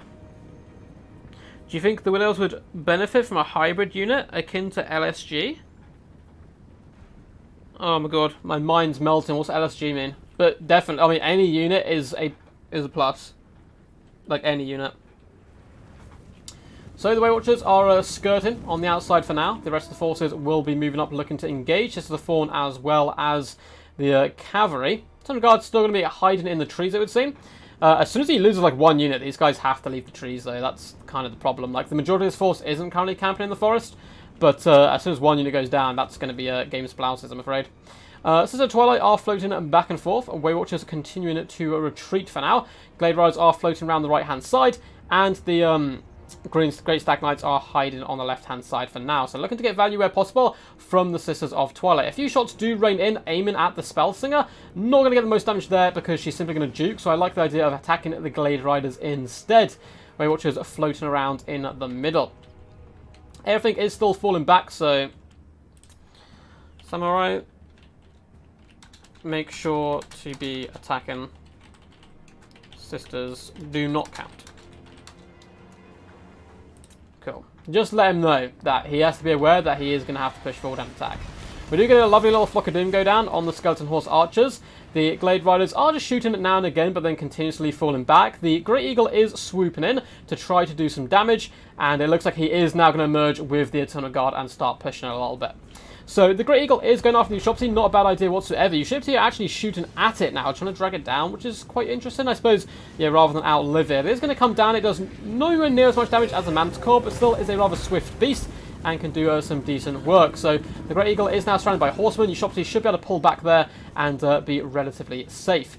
Glade Riders of Hagbane Tips are moving up on the right-hand side, looking to counter-skirmish against the Skeleton Horse Archers, but likewise are being counter-shot back and taking a considerable amount of work. Sisters of Twilight do take a volley to the face, but are going to be relatively unharmed. It looks like the shots are actually splitting around her. You're on the basic, you shot to shooting her, I guess, rather than the Chosen of the Gods, but they can do some good work as well. Great Eagle has bunched up a load of troops, so the sisters are trying to punch them where possible, but it does seem like the Great Eagle is most likely going to be going down here. Thunder Guard are just taking a defensive formation in the back for now. Weight Watchers still looking to get into top of some key targets where possible and unleash their ammunition. The little Glade Riders are shooting once or twice into the Skeleton Warriors, trying to harass and annoy them. Decent damage has been done, but a lot of ammunition has also been used up by both sides. Sisters of Twilight don't mind if they take too much damage. They do, of course, have the ability to heal. Grey Stag Knights are retreating. They've taken a bit of a pounding so far. And it looks like we are missing yet another Flock of Doom go down. Weight Watchers are just bouncing back and forth. We do have Sisters of Form poking Skeleton Spearmen on the right-hand side there. Ushopti continue to fight in, and they are connecting now and again with the Spellslinger, doing some nice damage there, which is good to see. The Skeleton Horse Archers continue to pepper down at the Spellslinger of Beast, just doing damage over time. There is, of course, a healer at the very back of the map. Now, I love playing Wood Elves, but I understand why people don't like Wood Elves as well, because this is quite a common tactic with the taking a hit and run to the next level. The Glade Riders are moving back. Sisters of Thorn are continuing to throw javelins into the Spearmen, and it looks like there are some Skeleton Warriors who are extending a little bit quite hard here, trying to push back the enemy. Now, the Weight Watchers have used up 0 of their ammunition, and in comes the first volley into the shields of... oh, no, it's into some horsemen. Not a bad idea. Trying to gain map control. Great Stags are taking quite a lot of damage now. The problem from them here is they've taken some model losses as well, which of course cannot be healed back. But some good juking is going to come in, saving the majority of them, but more Stags do fall, which is a little bit sad for them. The Glade Riders in the distance do float away from the battle once more as the remainder of the Eternal Guard do push forward. The Sister Twilight raining fire down now on the Skeleton Horse Archers isn't the worst idea in the world. Balance power is still relatively even though, despite the fact that the Tomb Kings are taking more damage, the Wood Elves have used up a decent amount of their ammunition. Oh, Lothran Seaguard, my god, I don't know why I'm such a muppet. Yeah, for sure. Using like a combination between Glade Guard and maybe War Dancers. I don't know how that'd work, War Dancers with bows. I'm not sure if that's very lore-friendly, but yeah, whipping out those kind of Azrai Spears. Like Glade Guard of Azrai Spears type thing. I like it. We do see the second Great Eagle Summon come down, looking at it get birthed into the world. I do like its animation as it kind of majestically falls in. Spirit Leech goes down on the Spellslinger Beast, and he's taking quite a pounding at the moment. A lot of the Great Stag Knights have taken damage as well, and this Spellcaster can only heal so many troops. It does look like the Glade Riders are doing decent damage down here on the right-hand side, peppering down at the Skeleton Horse Archers, and the Weight Watchers, they're still completely full ammunition at the moment, so it's going to be a very long drawn-out game, I believe. Ark of the Black comes in here and is going to slap that eagle up nice and good. We do have our first Skeleton Warrior summon as well. Not sure why it was summoned there, but the curse has gone down on the Skeleton Spearman as well. The Eternal Guard should be able to cleave their way through the enemy relatively successfully. Nice Shield of Thorns does go down from the Sisters of Thorn. So nice little bound ability there. It does look like the Eagle did get forced off, so both summons have been used. Horsemen are now being used to chase away Glade Riders, and Skeleton Warriors are chasing after the Weight Watchers. They need to be careful. There's a lot of Sisters of Thorn and Grey Stag Knights who could punish them quite a bit. The Lever does go down. The Mortis there to help support the troops. Great Stag Knights get hit by a Spirit Leech and may well get shattered here. -6 leadership, big shots coming in. You should have decent ammunition left, but the Eagles are coming and the Eagles are striking at the heart of the Ushopti. Unfortunately for them, the summon does go down. This Spellslinger needs to be super careful. Super careful not to get pinned in here. Ark in the Black is charging, getting stuck on his own troops, which is a bit unfortunate. Spearmen are here to support. Ushopti, though, are in all kinds of trouble. We need some more support over here, but a load of the Tomb King forces did get pushed wide. Good play, though. They break off the Sisters of Thorn here. They're also chasing down the Weight Watchers relatively effectively and keeping them away with the Tomb Guard. In the main fight, Arkan's doing a good job. Spirit Leech is coming in. Oh my god, the snipe potential. The Weight Watchers still firing on the move with the Sisters of Twilight. Nearly kill Arkan the Black. That is huge. That is some huge snipe potential. Arkan is looking very low now. He needs to be juking every single possible shot. Looks like a Great Stag actually took the damage for Arkan that time. Looks like he made a friend. Spellslinger Beast is forced back. Great Stag Knights are also beaten back. The Ushopti summon has gone down, looking to pin in the Waywatchers. Quick micro by Samurai, though. He does start to pull away the Waywatchers immediately. Ushopti, though, with their 54 speed, should be able to catch the Waywatchers, and there's no cavalry left on the battlefield, at least none that's fighting, which can help protect them. Archon still is the main focus of attention, and he probably will die here. I don't know if there's much that he can do, but there is still a ton of Skeleton Warriors left on the battlefield. And there's no one unit of Tomb Guard as well. So the Waywatchers will get caught here, but how many is going to be pretty huge. And the Ushopti are having a whale of a time. The Ushopti Great Bow's going to continue to shoot into the Spellslinger Beast. Good target. It can no longer juke because it is fleeing. I'd like to see it shattered, but it looks like it will survive. Sister of Twilight also taking a considerable amount of damage. It looks like the Leader Mortis once again does go down. Spellslinger of Life is really struggling to escape right here. She is getting her ass handed to her. Tomb Guard doing a good job, going to be able to break her down. So I think you may be able to kill Archon here, but can you kill the rest of the build? Never count out Waywatchers. They've taken damage here, but have survived relatively well. Only 7 models lost there, but bounce power is moving quite heavily against them, as the Great Stag Knights do start to get finished off, and it looks like the Shaman has been killed. Sister Twilight probably just want to come here and snipe Archon before they take too much damage, because that's really going to affect balance of power. A load of Ushopti hits do go just wide of her, unfortunately, but a Spirit Leech does manage to catch her. Archon Black very low, 1 or 2 more shots, and he shall be a goner. We do have the Sister Fawn rallying in the distance, so the Horsemen should be able to break them. And the Sisters are trying to vibe next to Archon, but at the same time, not get obliterated by Ushopti. But unfortunately, the Sisters do break. Arnold's make a kin before they get their healing proc. Waywatchers having so much ammunition, they do come in for the 360 no-scope snipe. Archon gets an attack animation, though, and that forces him into the enemy and away from the Waywatchers' shots. He takes basically no damage. He is trying to escape here, and he's relatively comfortable amongst all his own troops. Ushopti now taking some big Waywatcher shots. It's been a good skirmish play from the Wood Elves, but it has also struggled a little bit to deal with the mass of infantry. Archon the Black does manage to juke back and forth. A well-placed Leader Mortis as well gives them huge physical resistance there. It looks like the Sisters have rallied, Spellslingers rallied as well, and the Waywatchers, but we're really on the bare bones of the Wood Elf build right now. Good ammunition play all round by Riffle Shuffle, keeping it for the right moments, and a lovely Spirit Leech goes down on the Sisters of Twilight. Now they do have Conjoined Destiny, Archon the Black does not, and his destiny looks like it is going to be to die here. He's trying to fall back and survive where possible. Waywatchers are taking quite a pounding now from the Ushopti shots, and army losses looks like it's going to kick in just as Archon was about to bite the bullet. Archon the Black, you slippery devil, somehow managing to survive. That was amazing. That was amazing. Also, Eagles don't knock over a lot, so better a Goonin. Yeah, that can do good work. No Terror. I don't think they're quite as good, but they are still powerful. Particularly because I believe they cost less Winds of Magic now. That was crazy.